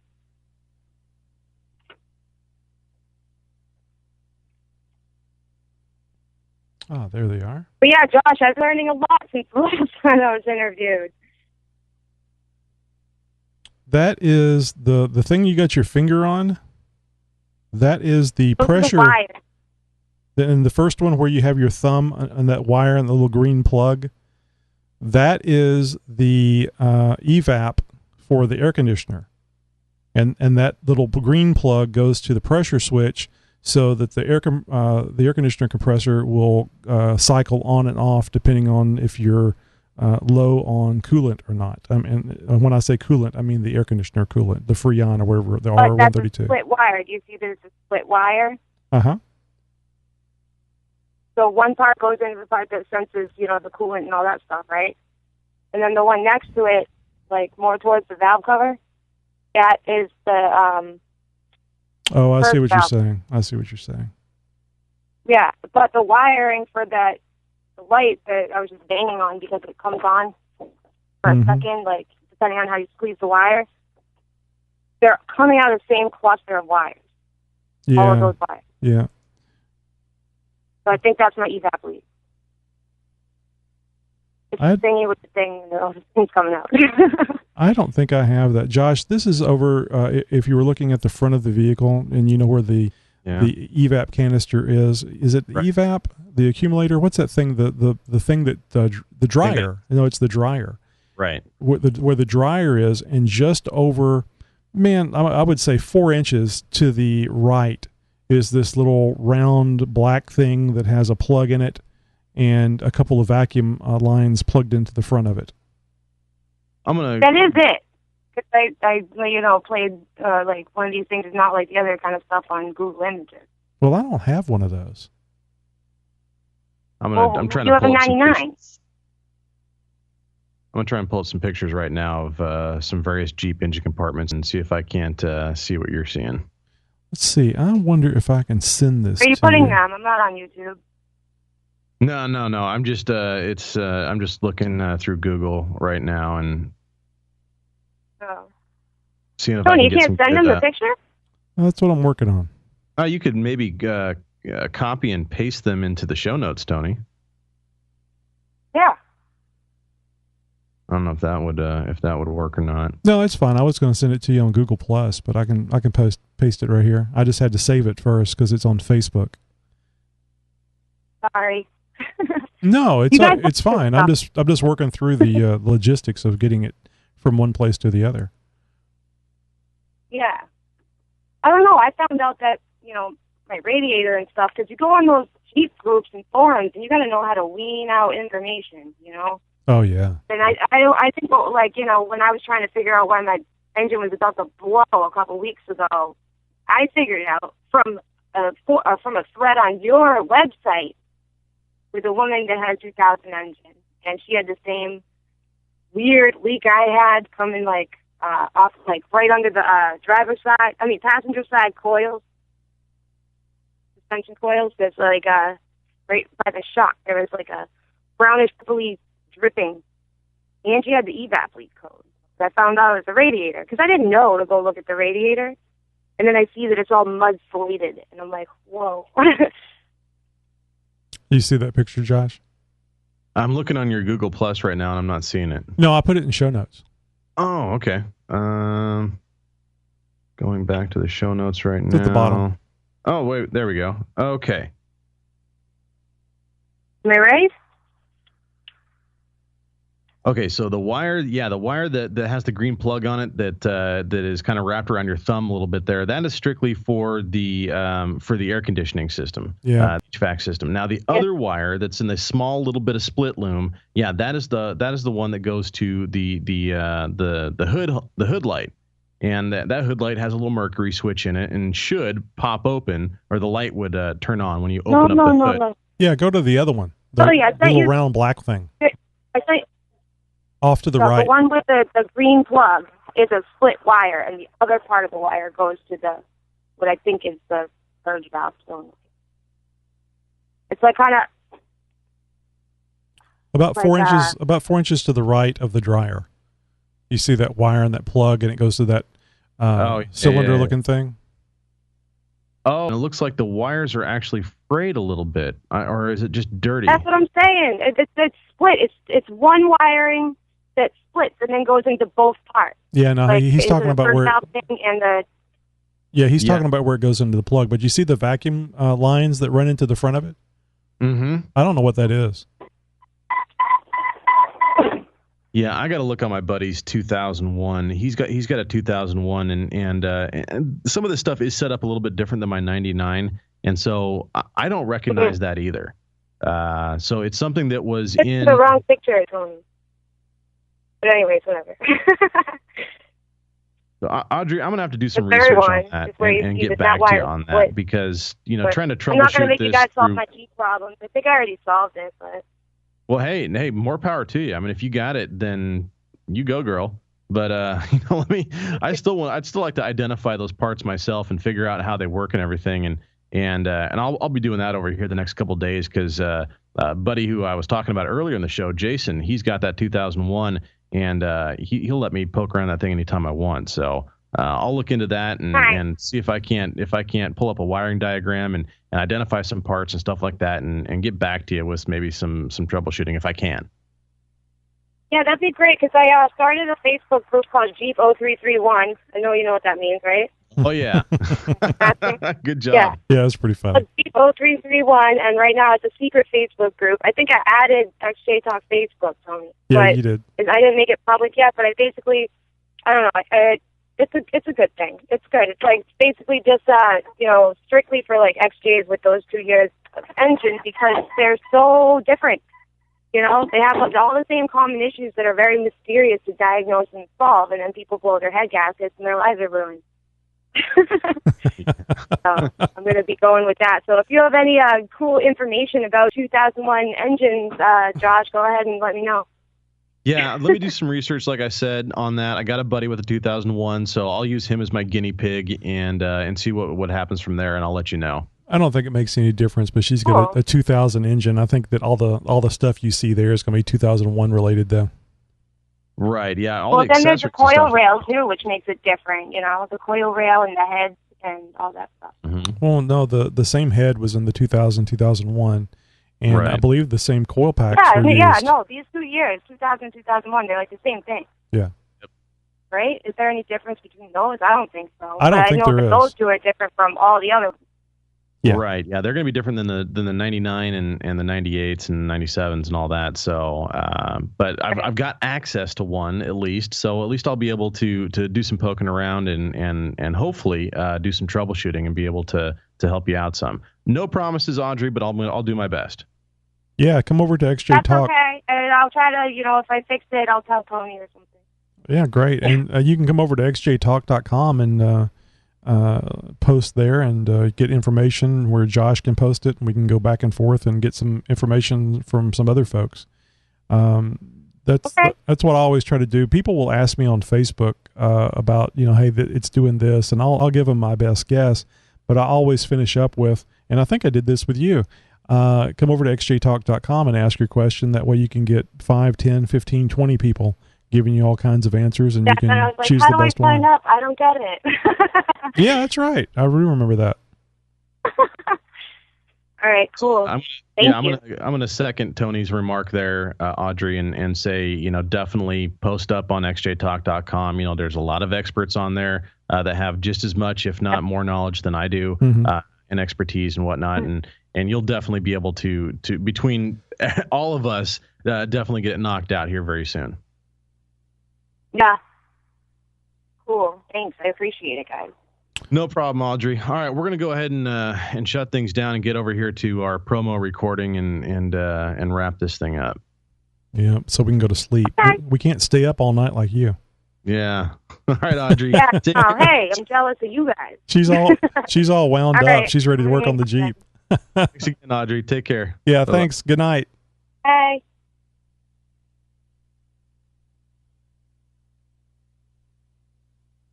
All right, guys, and you know the drill. If you've been here for our post show, that was probably the most interesting post show that we've ever had. I think, Josh. So, if you're still there, we appreciate you hanging with us and hope you enjoyed all that. We will see you next week, and we're going to record our promo. So, later on, guys.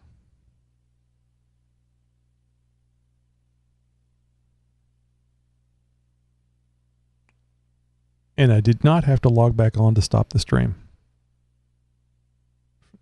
For those of you that are keeping score.